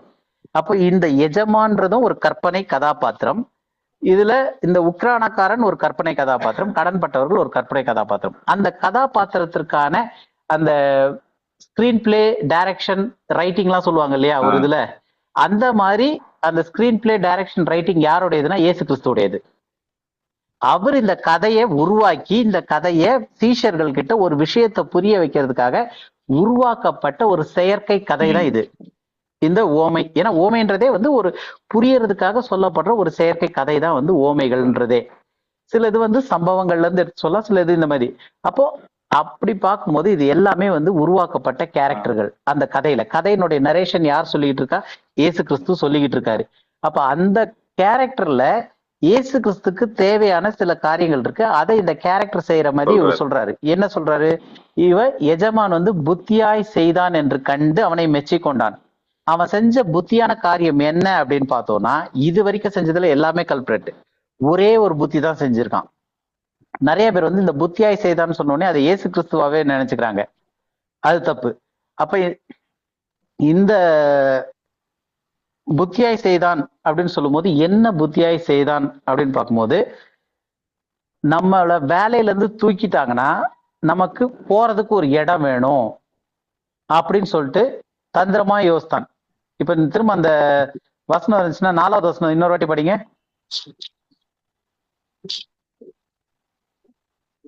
16:4. உக்கரான விசாரிப்பை விட்டு நான் தள்ளப்படும் போது என்னை தங்கள் வீடுகளில் ஏற்றுக்கொள்வார் உண்டாகும்படி செய்ய வேண்டியது இன்னதென்று எனக்கு தெரிய வந்தது. போதும் போதும் போதும் போதும். என்னை தங்கள் வீடுகளில் ஏற்றுக்கொள்வார் உண்டாகும்படிக்கு செய்ய வேண்டியது இன்னதென்று தெரிய வந்ததுன்னா இல்லையா? அப்ப ஃபியூச்சருக்கு என்ன பண்றதுன்னு யோசித்தான், புத்தி இருந்துச்சு அவனுக்கு. அத வந்து அந்த எஜமான் மெச்சி கொண்டார் அப்படின்னு சொல்லிட்டு இங்க ஒரு காரியத்தை சொல்றாரு இந்த நரேஷன்ல வரும்போதே. அப்ப இங்க வந்து நிறைய பேர் வந்து மெச்சிக்கொண்டார் அப்படின்னு சொன்னனால இயேசு கிறிஸ்து தான் அந்த உக்ரானக்காரனை மெச்சிக்கொண்டார், பாராட்டினாரு, அவனுடைய புத்திக்காக பாராட்டிட்டாரு அப்படின்ட்டு நினைச்சுக்கிறாங்க. ஆனா இதுல கதையில சொல்றது இயேசு கிறிஸ்து, ஆனா அந்த கதாபாத்திரம் அவனை மெச்சிக்கொண்டதாக சொல்றாரு. புரியுது இல்லையா? அப்ப இந்த வந்து சரியா புரியாம இந்த கன்ஃபியூஷன் இருக்கனால சிலர் என்ன பண்றாங்கன்னா, இந்த அநீதி உள்ள உக்ரானக்காரன் வந்து எஜமானுக்கும் கடன்பட்டவர்களுக்கும் 2 பேருக்குமே நன்மை செய்தான் அப்படின்னு சொல்லி ஒரு வியாக்கியானம் சொல்றாங்க. எப்படி 2 பேருக்குமே நன்மை செய்தான் அப்படின்னு அவங்க சொல்றாங்க அப்படின்னா, அவங்க என்ன சொல்றாங்க, சீட்டுல வந்து குறைச்சி எழுதுன்றாங்க இல்லையா, 100 இருக்கிறத வந்து 50 எழுதுன்றாரு, அதே மாதிரி இன்னொரு இடத்துல 100 இருக்கிறத 80 எழுதுன்ட்டுன்னு அந்த குறைக்கப்பட்ட பணம் வந்து இவனுடைய பணம், இவனுடைய கமிஷன் பணம், அதனால அந்த கமிஷன் பணத்தை நான் விட்டு கொடுத்துட்றேன் அப்படின்னு சொல்லிட்டு இவன் குறைக்க சொல்றான் அப்படின்னு சொல்லிட்டு நிறைய பேர் இதை தான் இதுக்கு அர்த்தமா சொல்றாங்க இந்த ஓமைக்கு. ஆனா அது தவறு. எங்கேயுமே வந்து அவனுடைய இதை குறைச்சிக்கிற மாதிரி அவன் சொல்லவே இல்லை. ரெண்டாவது அவன் வந்து அப்படிப்பட்ட ஆளும் கிடையாது. அவனுக்கு போற இடத்துல வேணும், எப்படியும் வேலையில இருந்து தூக்க போறாங்க. ரெண்டாவது இதுல இருந்து காசு குறைச்சிட்டாங்கன்னா, அவனுடைய ஷேர் குறைச்சா அது எப்படி எஜமானுக்கு லாபம் ஆகும்? எஜமானுக்கு ஒண்ணுமே வரப்போறது இல்லை. அப்ப எஜமான் கிட்ட கடன் பட்டவன் 100 கடன் எவ்வளவு பட்டிருக்கணும்னு 100 கடன் அப்படின்றான், அதை குறைச்சு 50ன்னு போட்டுக்கோ அப்படின்னு வெறும் அவனுக்கு மட்டும் லாபம் பண்றான். அது ஒரு தந்திரமான யோசனையில. அப்ப இது மொத்தமே வந்து இவங்க இந்த 2 பேருக்கும் லாபம் பண்ணா அப்படின்றது இந்த ஓமையினுடைய அடிப்படையிலிருந்தே தவறாயிருது. ஏன்னா இந்த மெச்சி கொண்டான் அப்படின்னு சொன்னனால இவனை நல்லவனா ஆக்கணும் அப்படின்றனால. புரியுது இல்லையா உங்களுக்கு எதனால இது கான்செப்ட் வருதுன்ட்டுன்னு? ஏன்னா இவனை மெச்சி கொண்டான் அப்படின்னு இப்ப நம்ம 8வது வசனத்துல படிச்சோம், பார்த்தோம் இல்லையா? அநீதி உள்ள உக்ரானக்காரன் புத்தியாய் செய்தான் என்று எஜமான் கண்டு அவனை மெச்சி கொண்டு அவனை பிரைஸ் பண்றான். அப்ப அவனை பிரைஸ் பண்ணிட்டனால, மெச்சி கொண்டனால இவன் நல்லவன் மாதிரி இருக்கணும்னு சொல்லிட்டு எஜமானுக்கும் நல்லது செஞ்சான் அப்படின்ட்டு ஒரு கான்செப்டை கொண்டு வந்து இவன் வந்து 2 பேருக்குமே கடன் பட்டவர்களுக்கும் நல்லது பண்ணிட்டான், குறைச்சிட்டான், எஜமானுக்கும் அதனால லாபம் ஆயிடுச்சு. ஏன்னா இவனுடைய ஷேர்ல இருந்து தான் அதை குறைச்சி எடுத்திருக்கிறான் அப்படின்ட்டு இவன் நல்லவன்ற மாதிரி காட்ட ஆரம்பிக்கிறாங்க இந்த 8வது வசனத்தினுடைய தவறுதான புரிதல்னால.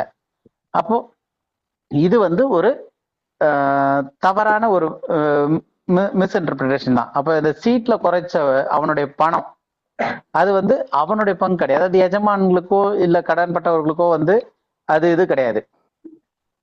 அப்ப இது வந்து ஒரு மிஸ் இன்டர்பிரேஷன் அப்படின்னு பார்த்தாச்சு. அப்ப கரெக்டான விளக்கம் என்ன அப்படின்றத நம்ம பார்ப்போம். அப்ப கரெக்டான விளக்கம் என்ன அப்படின்னு சொல்லும் போது முதல் விஷயம், மூணாவது வசனம் படிங்க. அப்பொழுது உக்கிரானக்காரன், நான் என்ன செய்வேன்? என் எஜமான் உக்கிரான விசாரிப்பில் இருந்து என்னை தள்ளி போடுகிறானே, கொத்துகிறதற்கு எனக்கு பலன் இல்லை, இறக்கவும் வெட்கப்படுகிறேன். ஓகே, கொத்துகிறதற்கு எனக்கு பலன் இல்லை, இறக்கவும் வெட்கப்படுகிறேன்னா என்ன அர்த்தம்? போய் வேலை செய்ய முடியாது, என்னால வேற வேலை பிச்சை எடுக்கிறது அசிங்கமா இருக்கு, அசிங்கமா இருக்கு அப்படின்னு. பிச்சை எடுக்க அசிங்கமா இருக்கும். அதாவது பேசிக்கலா சோம்பேறி, என்னால வேலையும் செய்ய முடியாது, பிச்சை எடுத்து பொழைக்கிறது எனக்கு கஷ்டம், அதனால நான் ஏதாவது ஒண்ணு பண்ணணும். அப்ப இது வந்து அவனுடைய கண்டிஷன் என்னது? என்ன வேலையில இருந்து தூக்க போறாங்க, எனக்கு கொத்திக்கிறதுக்கு பலன் கிடையாது, என்னால வேலை எல்லாம் செய்ய முடியாது, அவ்வளவுலாம் எனக்கு ஸ்ட்ரென்த் இல்ல, பிச்சை எடுக்கிறதுக்கும் எனக்கு வெக்கமா இருக்கு அப்படின்னு சொல்லிட்டு இப்ப 4வது வசனத்தை மறுபடியும் படிங்க. உக்கிரான விசாரிப்பை விட்டு நான் தள்ளப்படும் போது என்னை தங்கள் வீடுகளில் ஏற்றுக்கொள்வார் உண்டாகும்படி செய்ய வேண்டியது இன்னதென்று எனக்கு தெரிய வந்தது என்று தனக்குள்ளே சொல்லிக்கொண்டு. அப்ப தனக்குள்ளே சொல்லி கொண்டுன்னும் போது அது வந்து அவனே அவனுக்குள்ள கால்குலேட் பண்றான் என்ன செய்யறது அப்படின்னு சொல்லிட்டு ஒரு தனக்குள்ளே சொல்லி பிளான் போடுறான். அதுதான் வந்து தனக்குள்ளே சொல்லி கொண்டு அப்படின்றது பிளான் போடுறது. அப்ப எதிர்காலத்தை கணக்கிட்டு இப்ப என்ன வேலையில இருந்து தூக்க போறாங்க, தூக்கிட்டாங்கன்னா என்னால வேலை செய்ய முடியாது, பிச்சை எடுக்கவும் முடியாது, அப்ப நான் என்ன செய்யணுன்றது எனக்கு ஐடியா வருது அப்படின்னு சொல்லிட்டு எதிர்காலத்தை கணக்கிட்டு அவன் வந்து அந்த பதவியில இருந்து நீக்கப்படும் போது எதிர்காலத்துக்காக சில விஷயத்த திட்டமிட்டு செய்யறான். அப்படி அவன் என்ன செஞ்சான்? அதுதான் வந்து 100 வந்து 50 ஆக்கணும், 100 வந்து 80 ஆக்கலாம். இதுதான் அவன் செய்த விஷயம். இப்ப இவன் செஞ்ச விஷயம் சரியானதா தவறானதா? தவறானது. புரியுது இல்லையா? அவன் செஞ்ச நோக்கம் வந்து நல்ல நோக்கம். என்னது? எனக்கு வேலை போகுது, ஃபியூச்சருக்கு நான் என்ன பண்ணுவேன், நீ என்ன யாராவது வீட்டுல எடுத்துக்கணும் அப்படின்னு சொல்லிட்டு அவன் யோசிச்சது வந்து நல்ல பிளான். ஆனா அதுக்கு அவன் செஞ்சது வந்து தவறான வழி. என்ன செய்யறான்? எல்லாரோட இதுலயும் வந்து கணக்கை வந்து குறைச்சு இன்னும் எஜமானுக்கு நஷ்டம் தான் ஆக போகுது. ஏன்னா இவன் போயிட்ட பிறகு கணக்குல சீட்ல பார்த்தா 50 இருக்கு போகுது. 100 கடன் வாங்கினவங்கிட்ட 50 காட்ட போறான். அவனுக்கு லாபம், எஜமானுக்கு நஷ்டம் தான். அப்ப தவறுதான். ஆனா இங்க வந்து இயேசு கிறிஸ்து வந்து இந்த ஒரு உவமையை சொல்றதுக்கான நோக்கம் என்னன்னா, சீஷர்கள் கிட்ட இதை சொல்றாரு. அதுல இருந்து ஒரு நல்ல விஷயத்த இல்ல ஒரு காரியத்தை சொல்றதற்காக இந்த ஓமையை பயன்படுத்துறாரு. அதனாலதான் வந்து ஓமைகளை வந்து அப்படியே அர்த்தம் எடுக்கக்கூடாது. அது வந்து எதுக்காக சொல்லப்பட்டுச்சு, என்ன ஏதுன்னு அந்த கான்டெக்ஸ்டோட பார்த்து எடுத்தாதான் புரியும் அப்படின்றது. இப்ப இதுல வந்து படிச்சு புரிஞ்சுக்கிறதுக்கு இந்த 8வது வசனம் தான் இதனுடைய கீ மாதிரி, சாவி திறவுகோல் மாதிரி. இந்த 8வது வசனம் இதுதான் இருக்கு. அப்ப இந்த 8வது வசனத்துல முதல் பாதியை இப்ப நான் டிஸ்பிளேல போடுறேன். அந்த முதல் பாதி டிஸ்பிளேல இருந்து வரைக்கும் படிங்க. முதல் பாதி மட்டும் படிப்போம். 8வது வசனத்துல, அநீதி உள்ள உக்கிரானக்காரன் புத்தியாய் செய்தான் என்று எஜமான் கண்டு அவனை மெச்சிக்கொண்டான். ஓகே, அநீதி உள்ள உக்கிரானக்காரன் புத்தியாய் செய்தான். செய்தது என்னன்றது பார்த்தாச்சு. அவன் பிளான் பண்ணா, அதுக்காக அவன் வந்து தந்திரமா பிளான் பண்ணி செஞ்சுட்டான். எஜமான் கண்டு அவனை மெச்சி கொண்டான்னு முடிச்சிட்டாரு. இதோட இந்த ஓமையினுடைய கதை முடிஞ்சிருச்சு. நமக்கு வந்து இந்த சாப்டர் வேர்ஸ் எல்லாம் பிரிக்கிறாங்க இல்லையா, அவங்க பிரிக்கும் போது இதோட ஃபுல் ஸ்டாப் வச்சு 8வது வசனத்தை முடிச்சிருக்கணும். அடுத்தது 9ன்னு தனியா இன்னொரு வசனம் ஆரம்பிச்சிருந்துருக்கலாம். இப்ப அதை ஆரம்பிக்காதனால 8வது வசனத்திலே இதையும் சேர்த்துட்டனால இப்போ குழப்பம் வருது. இப்ப இந்த 8வது வசனத்துல அடுத்து என்ன ஆரம்பிக்குதுன்னா, இவ்விதமாய் அப்படின்னு சொல்லிட்டு ஆரம்பிச்சு இயேசு கிறிஸ்து வந்து இப்ப சொல்லப்பட்ட இந்த 8வது வசனத்தினுடைய பாதி வரைக்கும் சொல்லப்பட்ட இந்த ஓமையில 1ல இருந்து ஆரம்பிச்சு 8 பாதி வரைக்கும் அந்த ஓமையை வச்சு சில காரியங்களை எக்ஸ்பிளைன் பண்ண போறாரு இயேசு கிறிஸ்து. அதுக்காக இந்த ஓமையை யூஸ் பண்றாரு. நமக்கு இந்த வேர்ஸ் பிரிக்கும் போது இது வந்து ஒரே வசனமா வந்துட்டனால நமக்கு இன்னுமே கன்ஃபியூஷன் ஆயிருது. இப்போ இந்த அநீதி உள்ள உக்கிரானக்காரன் புத்தியாய் செய்தான் என்று எஜமான் கண்டு அவனை மெச்சி கொண்டான். இந்த ஓமை முடிந்து விட்டது. இப்போ அடுத்த போர்ஷன் போடுறேன். இப்ப படிங்க 2வது இது வந்து இயேசு கிறிஸ்து சொல்ற அந்த ஓமையினுடைய விளக்கம் ஆரம்பிக்குது. படிங்க.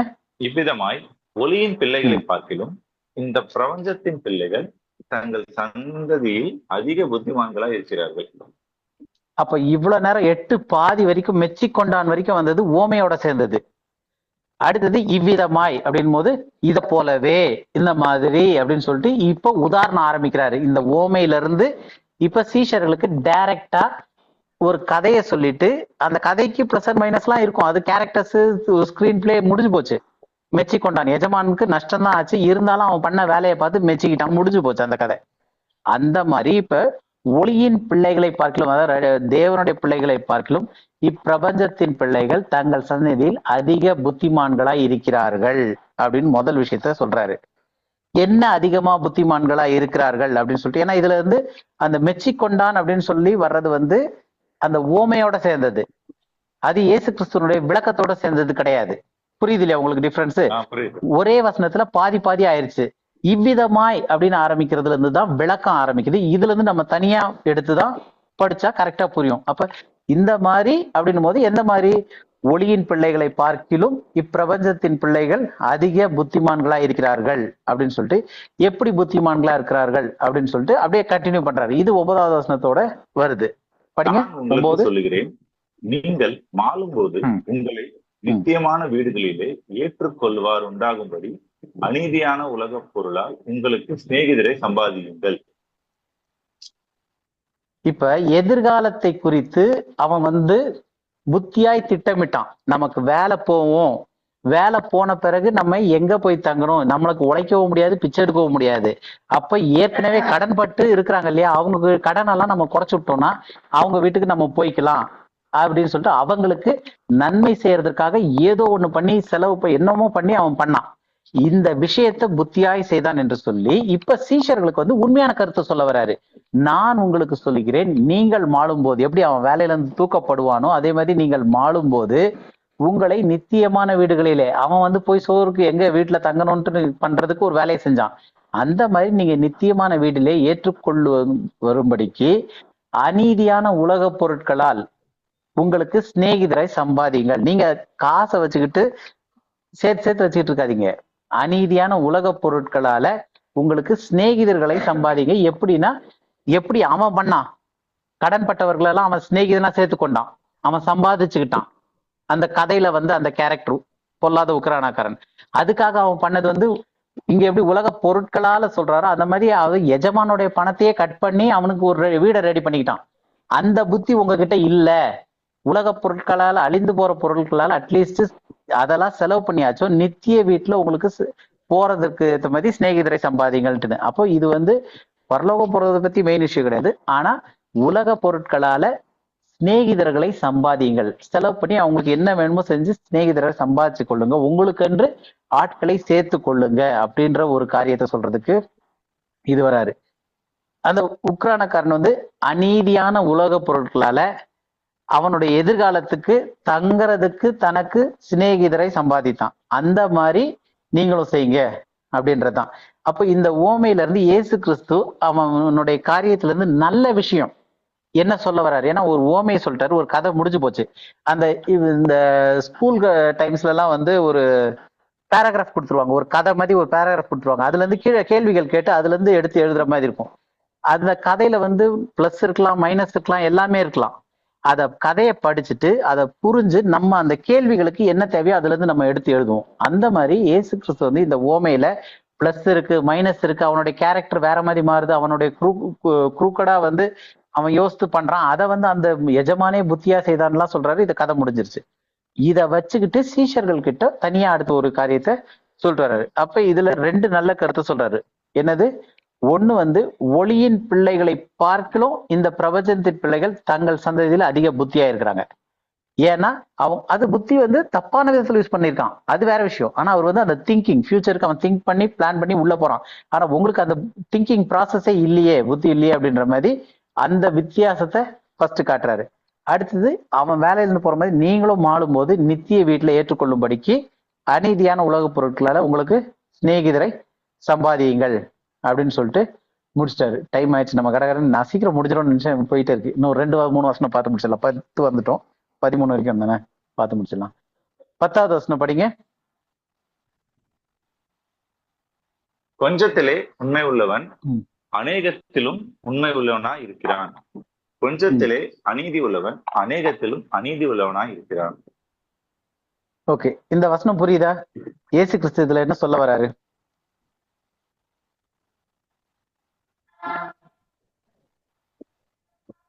சரி, இன்னொரு கேள்வி கேட்கலாம். அந்த உக்ரானக்காரனை வேதம் என்னன்னு அழைக்குது? அநீதி உள்ள உக்ரானக்காரன். அநீதி உள்ள உக்ரானக்காரன் அழைக்குது. இப்ப கேள்வி என்னன்னா, அப்படி அநீதி உள்ள உக்ரானக்காரனை இயேசு கிறிஸ்து மெச்சி கொண்டாரா? இவங்களாம் சொல்ற மாதிரி பாராட்டினாரா? இல்ல இல்ல இல்ல. அப்போ வசனத்துல இருந்து இயேசு கிறிஸ்து அவனை மெச்சி கொள்ளலன்னு தெரியுது. ஏன் அப்படின்னா இந்த 10வது வசனம் தான் ப்ரூஃப். கொஞ்சத்தில் உண்மையா இருக்கிறவன் அநேகத்தில் உண்மையா இருப்பான், கொஞ்சத்தில் அநீதி உள்ளவன் அநேகத்திலும் அநீதி உள்ளவனா தான் இருக்கான். இது வந்து அவனுடைய கேரக்டர். இதுதான் இயேசு கிறிஸ்து வந்து அவனுடைய கேரக்டரை குறித்து சொல்லக்கூடிய அடுத்த இது. ஃபர்ஸ்ட் மெச்சி கொண்டான்னு சொன்னது வந்து அவனுடைய புத்திசாலித்தனம், எதிர்காலத்துக்கு பிளான் பண்றது, உலக பொருட்களால அவனுக்கு சிநேகிதரை சம்பாதிங்கள்னு சொல்றது ஒரு பாசிட்டிவான விஷயத்த சொல்லிட்டாரு. அடுத்தது அவனுடைய கேரக்டரை வச்சு வரும்போது கொஞ்சத்தில் உண்மையுள்ளவன் அநேகத்திலும் உண்மை, கொஞ்சத்தில் அநீதி உள்ளவன் அநேகத்திலும் அநீதி உள்ளவனா இருப்பான் அப்படின்னு சொல்லிட்டு சொல்றாரு. அடுத்தது சில கெட்ட காரியங்களையும் அதோட சேர்த்து சொல்றாரு. ஏன்னா அவனுடைய கேரக்டர் சொல்லியாச்சு, அநீதி உள்ளவன் இன்னும் அநீதியா தான் இருப்பான், கொஞ்சத்துல உண்மை உள்ளவன் அநேகத்திலும் உண்மை உள்ளதான் இருப்பான்றது பேசிக்கா முடிச்சுட்டு இப்ப வந்து இயேசு கிறிஸ்து அவனுடைய காரியத்தில இருந்தே 2 கேள்விகள் மூலமா கேட்கிறாரு. என்னென்ன கேள்வி கேட்கிறாருன்னு பார்த்தா 11வது வசனமும் 12வது வசனமும் படிங்க. அநீதியான உலக பொருளை பற்றி நீங்கள் உண்மையா இராவிட்டால் யார் உங்களை நம்பி உங்களிடத்தில் மெய்யான பொருளை ஒப்புவிப்பார்கள்? வேறு ஒருவனுடைய காரியத்தில் நீங்கள் உண்மை உள்ளவர்களா இராவிட்டால் உங்களுக்கு யாதொன்றை சொந்தமாக கொடுப்பவர் யார்? அப்ப இந்த வசனம் இந்த 2 கேள்வி மாதிரி கேட்கிறாரு. இது ரெண்டுத்திலயுமே இயேசு கிறிஸ்து அந்த உக்ரானக்காரனுடைய கதையை வச்சு இவங்களுக்கு வந்து சீஷர்களுக்கு ஒரு எச்சரிக்கிறாரு. என்ன எச்சரிக்கிறாரு அப்படின்னு சொல்லும் போது அவனுடைய நெகட்டிவ் சைடு ஆஃப் காரியத்தை சொல்ல ஆரம்பிக்கிறாரு. நீங்கள் உண்மையா இராவிட்டால், அதாவது அநீதியான உலக பொருட்களை பற்றி நீங்கள் அதுலயே நீங்க உண்மையா இல்லாட்டி அப்படின்னும் போது அதுல உண்மையா இராவிட்டால் யார் உங்களை நம்பி உங்களிடத்தில் மெச்சிக்கொள்வார்கள். இப்ப இதுல முக்கியமான வார்த்தை என்னன்னா உண்மையா இராவிட்டால். இப்ப அந்த உக்ரானக்காரன் உண்மையா இருந்தானா? இல்ல. இல்ல. யாருக்குமே உண்மையா இல்ல. எஜமானுக்கும் துரோகம் செஞ்சான். ஆக்சுவலா வந்து 100 கடன் வாங்கியிருந்தவங்களுக்கும் அவன் என்ன பண்ணிருக்கான்? உண்மையா இல்ல. அவங்க கிட்ட இந்த 100 கடனுக்கு திரும்ப இது பண்ணல. அவங்க கிட்டயும் உண்மையா இல்லாம 50ன்னு மாத்திருக்கான். எதுக்கு? இவனுடைய ஆதாயத்துக்கு. அவங்களுடைய ஆதாயத்துக்கு கிடையாது. கடன் பட்டவர்கள் ஐயோ பாவம் கஷ்டப்பட்டு கடன் அடைக்கிறாங்களே, அவங்களுக்கு நம்ம 100 50 மாத்திருவோம், 100 80 மாத்திருவோன்றது நோக்கம் கிடையாது. அவனுடைய நோக்கம் என்ன? நான் வேலையில இருந்து போனோன்னு எனக்கு சோறு போடுறதுக்கு இடம் வேணும், அதனால குறைச்சானே தவிர அவங்க கஷ்டப்படுறாங்கன்னு குறைக்கல. அப்ப அவன் உண்மையே உள்ளவன் கிடையாது. அவன் உண்மையே கிடையாது. அப்ப அந்த ஒரு பாயிண்ட் எடுத்து நீங்கள் உண்மையா இராவிட்டால் உங்களை நம்பி யார் ஒப்புவிப்பார்கள் அப்படின்னு சொல்லிட்டு அடுத்த கேள்வியில 12வதுல வர்றதுலயே வந்து நீங்கள் உண்மையா இராவிட்டால் அப்படின்னும் போது வேறொருடைய காரியத்தில் நீங்க உண்மையா இராவிட்டால் அப்படின்னு. அப்ப இந்த 2 வசனத்திலயும் கேள்வியிலயும் முக்கியமான பாயிண்ட் என்னன்னா, நீங்க உண்மையா இல்லைன்னா யார் இது உங்களுக்கு ஒப்புவிப்பார், யார் உங்களுக்கு கொடுப்பாங்க அப்படின்றதுதான். அப்ப அந்த உக்ரானக்காரனுடைய கேரக்டர் வந்து ஒரு தப்பான கேரக்டர் தான். அதை திட்டுற கேரக்டர் தான். அது வந்து மெச்சிக்கொள்ளக்கூடிய கேரக்டரோ அந்த எதுவுமே கிடையாது. அப்ப அந்த ஓமையில இருந்து அவர் அந்த எஜமான் எதை மெச்சி கொண்டார்னா இவனுடைய தந்திரமான புத்திசாலித்தனத்தை மெச்சி கொண்டான்னு சொல்லிட்டு அந்த மாதிரி நான் உங்களுக்கு சொல்றேன் அப்படின்றதுதான் ஆரம்பிச்சு வராரு. இப்ப இந்த கன்க்ளூஷனா இப்ப இதுல வந்து இவன் நல்லவனா கெட்டவனா, நிறைய பேர் சொல்றது மாதிரி இவன் வந்து எஜமானுக்கும் லாபம் பண்ணி கொடுத்துருக்கான், அவங்களுக்கும் லாபம் பண்ணி கொடுத்துருக்கான், 2 பேரும் லாபம் அடைஞ்சாங்க. ஏன்னா எஜமானுக்கு வந்து இவனுடைய ஷேர்ல இருந்து கம்மி பண்ணிட்டாங்க அப்படின்லாம் சொல்றாங்க. அப்ப இந்த ஓமையினுடைய கன்க்ளூஷன் எப்பயுமே ஆரம்பம் கன்க்ளூஷன் ரொம்ப முக்கியம். அந்த கான்டெக்ஸ்டுக்கு கன்க்ளூஷன் வந்து 13வது வசனத்துல வருது. என்ன கான்டெக்ஸ்ட்ல இது முடிக்கிறாரு கன்க்ளூஷன் பார்க்கலாம். 13வது வசனம் படிங்க. எந்த ஊழியக்காரனும் 2 எஜமான்களுக்கு ஊழியம் செய்யக்கூடாது. ஒருவனை பகைத்து மற்றவனை சிநேகிப்பான், அல்லது ஒருவனை பற்றி கொண்டு மற்றவனை அசட்டை பண்ணுவான். தேவனுக்கும் உலக பொருளுக்கும் ஊழியம் செய்ய உங்களாலே கூடாது என்றார். தேவனுக்கும் உலக பொருளுக்கும் உங்களாலே ஊழியம் செய்ய முடியாதுன்றாரு. அப்போ இந்த ஓமையினுடைய மைய கருத்தே இல்ல ஒரு போக்கஸ் முக்கியமான கன்க்ளூஷனே இந்த வசனம் தான். இத சொல்றதுக்கு இவ்வளவு தூரம் வராரு. என்னெல்லாம் வந்திருக்காரு இந்த ஓமையில வரும்போது, எந்த ஊழியக்காரனும் 2 எஜமான்களுக்கு ஊழியம் செய்ய முடியாது. இப்ப இந்த மற்ற வியாக்கியானம் சொல்றாங்கல்ல 2 பேருக்குமே நன்மை செய்தான்ட்டுன்னு, எஜமானுக்கும் நன்மை செய்தான் கடன்பட்டவர்களுக்கும் நன்மை செய்தான், அதனாலதான் எஜமான் வந்து இவனை மெச்சி கொண்டான் அப்படின்னு சொல்றாங்க. அப்படின்னா அப்ப அவங்களுக்கு அந்த ஓமையினுடைய அடி இதுவே புரியல. ஏன்னா 2 எஜமான்களுக்கு ஊழியம் செய்ய முடியாது. ஒருத்தனை பகைத்து தான் மற்றவனுக்கு இது பண்ணணும் அப்படின்ற மாதிரி இருக்கு. தேவனுக்கும் உலக பொருள்களுக்கும் ஊழியம் செய்ய உங்களால் கூடாது. அப்ப ஒருத்தரை இது பண்ணி இன்னொருத்தருக்கு ஊழியம் செய்யற மாதிரி அப்படிதான் வருமே தவிர 2 பேருக்கு ஒன்னா செய்ய முடியாது. ஏன்னா இந்த ஓமையிலேயே என்னது, எஜமானுக்கு துரோகம் செய்து இவங்களுக்கு லாபம் ஆகிற மாதிரி பண்ணிட்டு அதுலயும் சுய ஆதாயத்தோட தான் அவன் பண்ணியிருக்கான். அப்ப இந்த இதுல பார்த்தோம்னா அந்த அநீதி உள்ள உக்ரானக்காரன் தன் எஜமான வந்து பகைக்கிறான். எப்படி இதுல வந்து 2 எஜமான்களுக்கு ஊழியம் செய்ய முடியாது, ஒருத்தருக்கு பகைச்சு இன்னொருத்தருக்கு தான் ஊழியம் செய்ய முடியுமா, அந்த மாதிரி எஜமானுக்கு பகைத்து அந்த கடன் பட்டவனுக்கு ஊழியம் நன்மை செய்யறான். அதுவும் எதுக்குன்னா இவனுக்கு நன்மை உண்டாக வேண்டும்ன்றதுக்காக தான் வந்து இந்த கடன் பட்டவர்களுக்கு இந்த காரியத்தை செய்யறான். ஸோ இதுதான் வந்து டோட்டலா இந்த ஓமையினுடைய இது முடியுது. நம்ம அடுத்த வாரம் வந்து இந்த ஐஸ்வர்யான் லாசரு அந்த ஓமைக்கு இன்னொரு சின்ன கான்டெக்ட், அப்புறம் சில ஏன் லாசருன்ற பேர் வந்துச்சு, அப்புறம் ஏன் அது ஓமையா இல்லை அப்படின்ற சில காரியங்களையும் பார்த்து நம்ம அடுத்தது அந்த இன்னும் கொஞ்சம் டீட்டெயிலுக்குள்ள போவோம். ஸோ இப்ப இந்த ஓமை புரியுது இல்லையா? இப்ப இந்த ஓமையினுடைய டோட்டல் கருத்து என்ன, இது ஒரு காம்ப்ளிகேட்டடான ஒரு கதை. ஆனா மெயின் இந்த ஓமையில நம்ம புரிஞ்சுக்க வேண்டியது, இந்த கதைக்கு எழுத்து வடிவம் கொடுத்தது இயேசு கிறிஸ்து. எதுக்காக கொடுத்தாருன்னா அப்ப அந்த ஓமையில இருக்கிற டீட்டெயில் முக்கியம் கிடையாது, அந்த ஓமையினுடைய டீட்டெயிலை வச்சு இவர் அதுக்கப்புறம் பின்னாடி சொல்லக்கூடிய ஒரு காரியம் தான் இதுக்கு முக்கியமா இருக்கு. அதுக்காக இவருக்கு வந்து நீங்க மாளும் போது உலக பொருட்களால் உங்களுக்கு சிநேகிதரை சேர்த்து கொள்ளுங்கள் அப்படின்னு சொல்றதுக்கு ஒரு கதையில ஒரு அங்கத்தை வச்சிருக்காரு.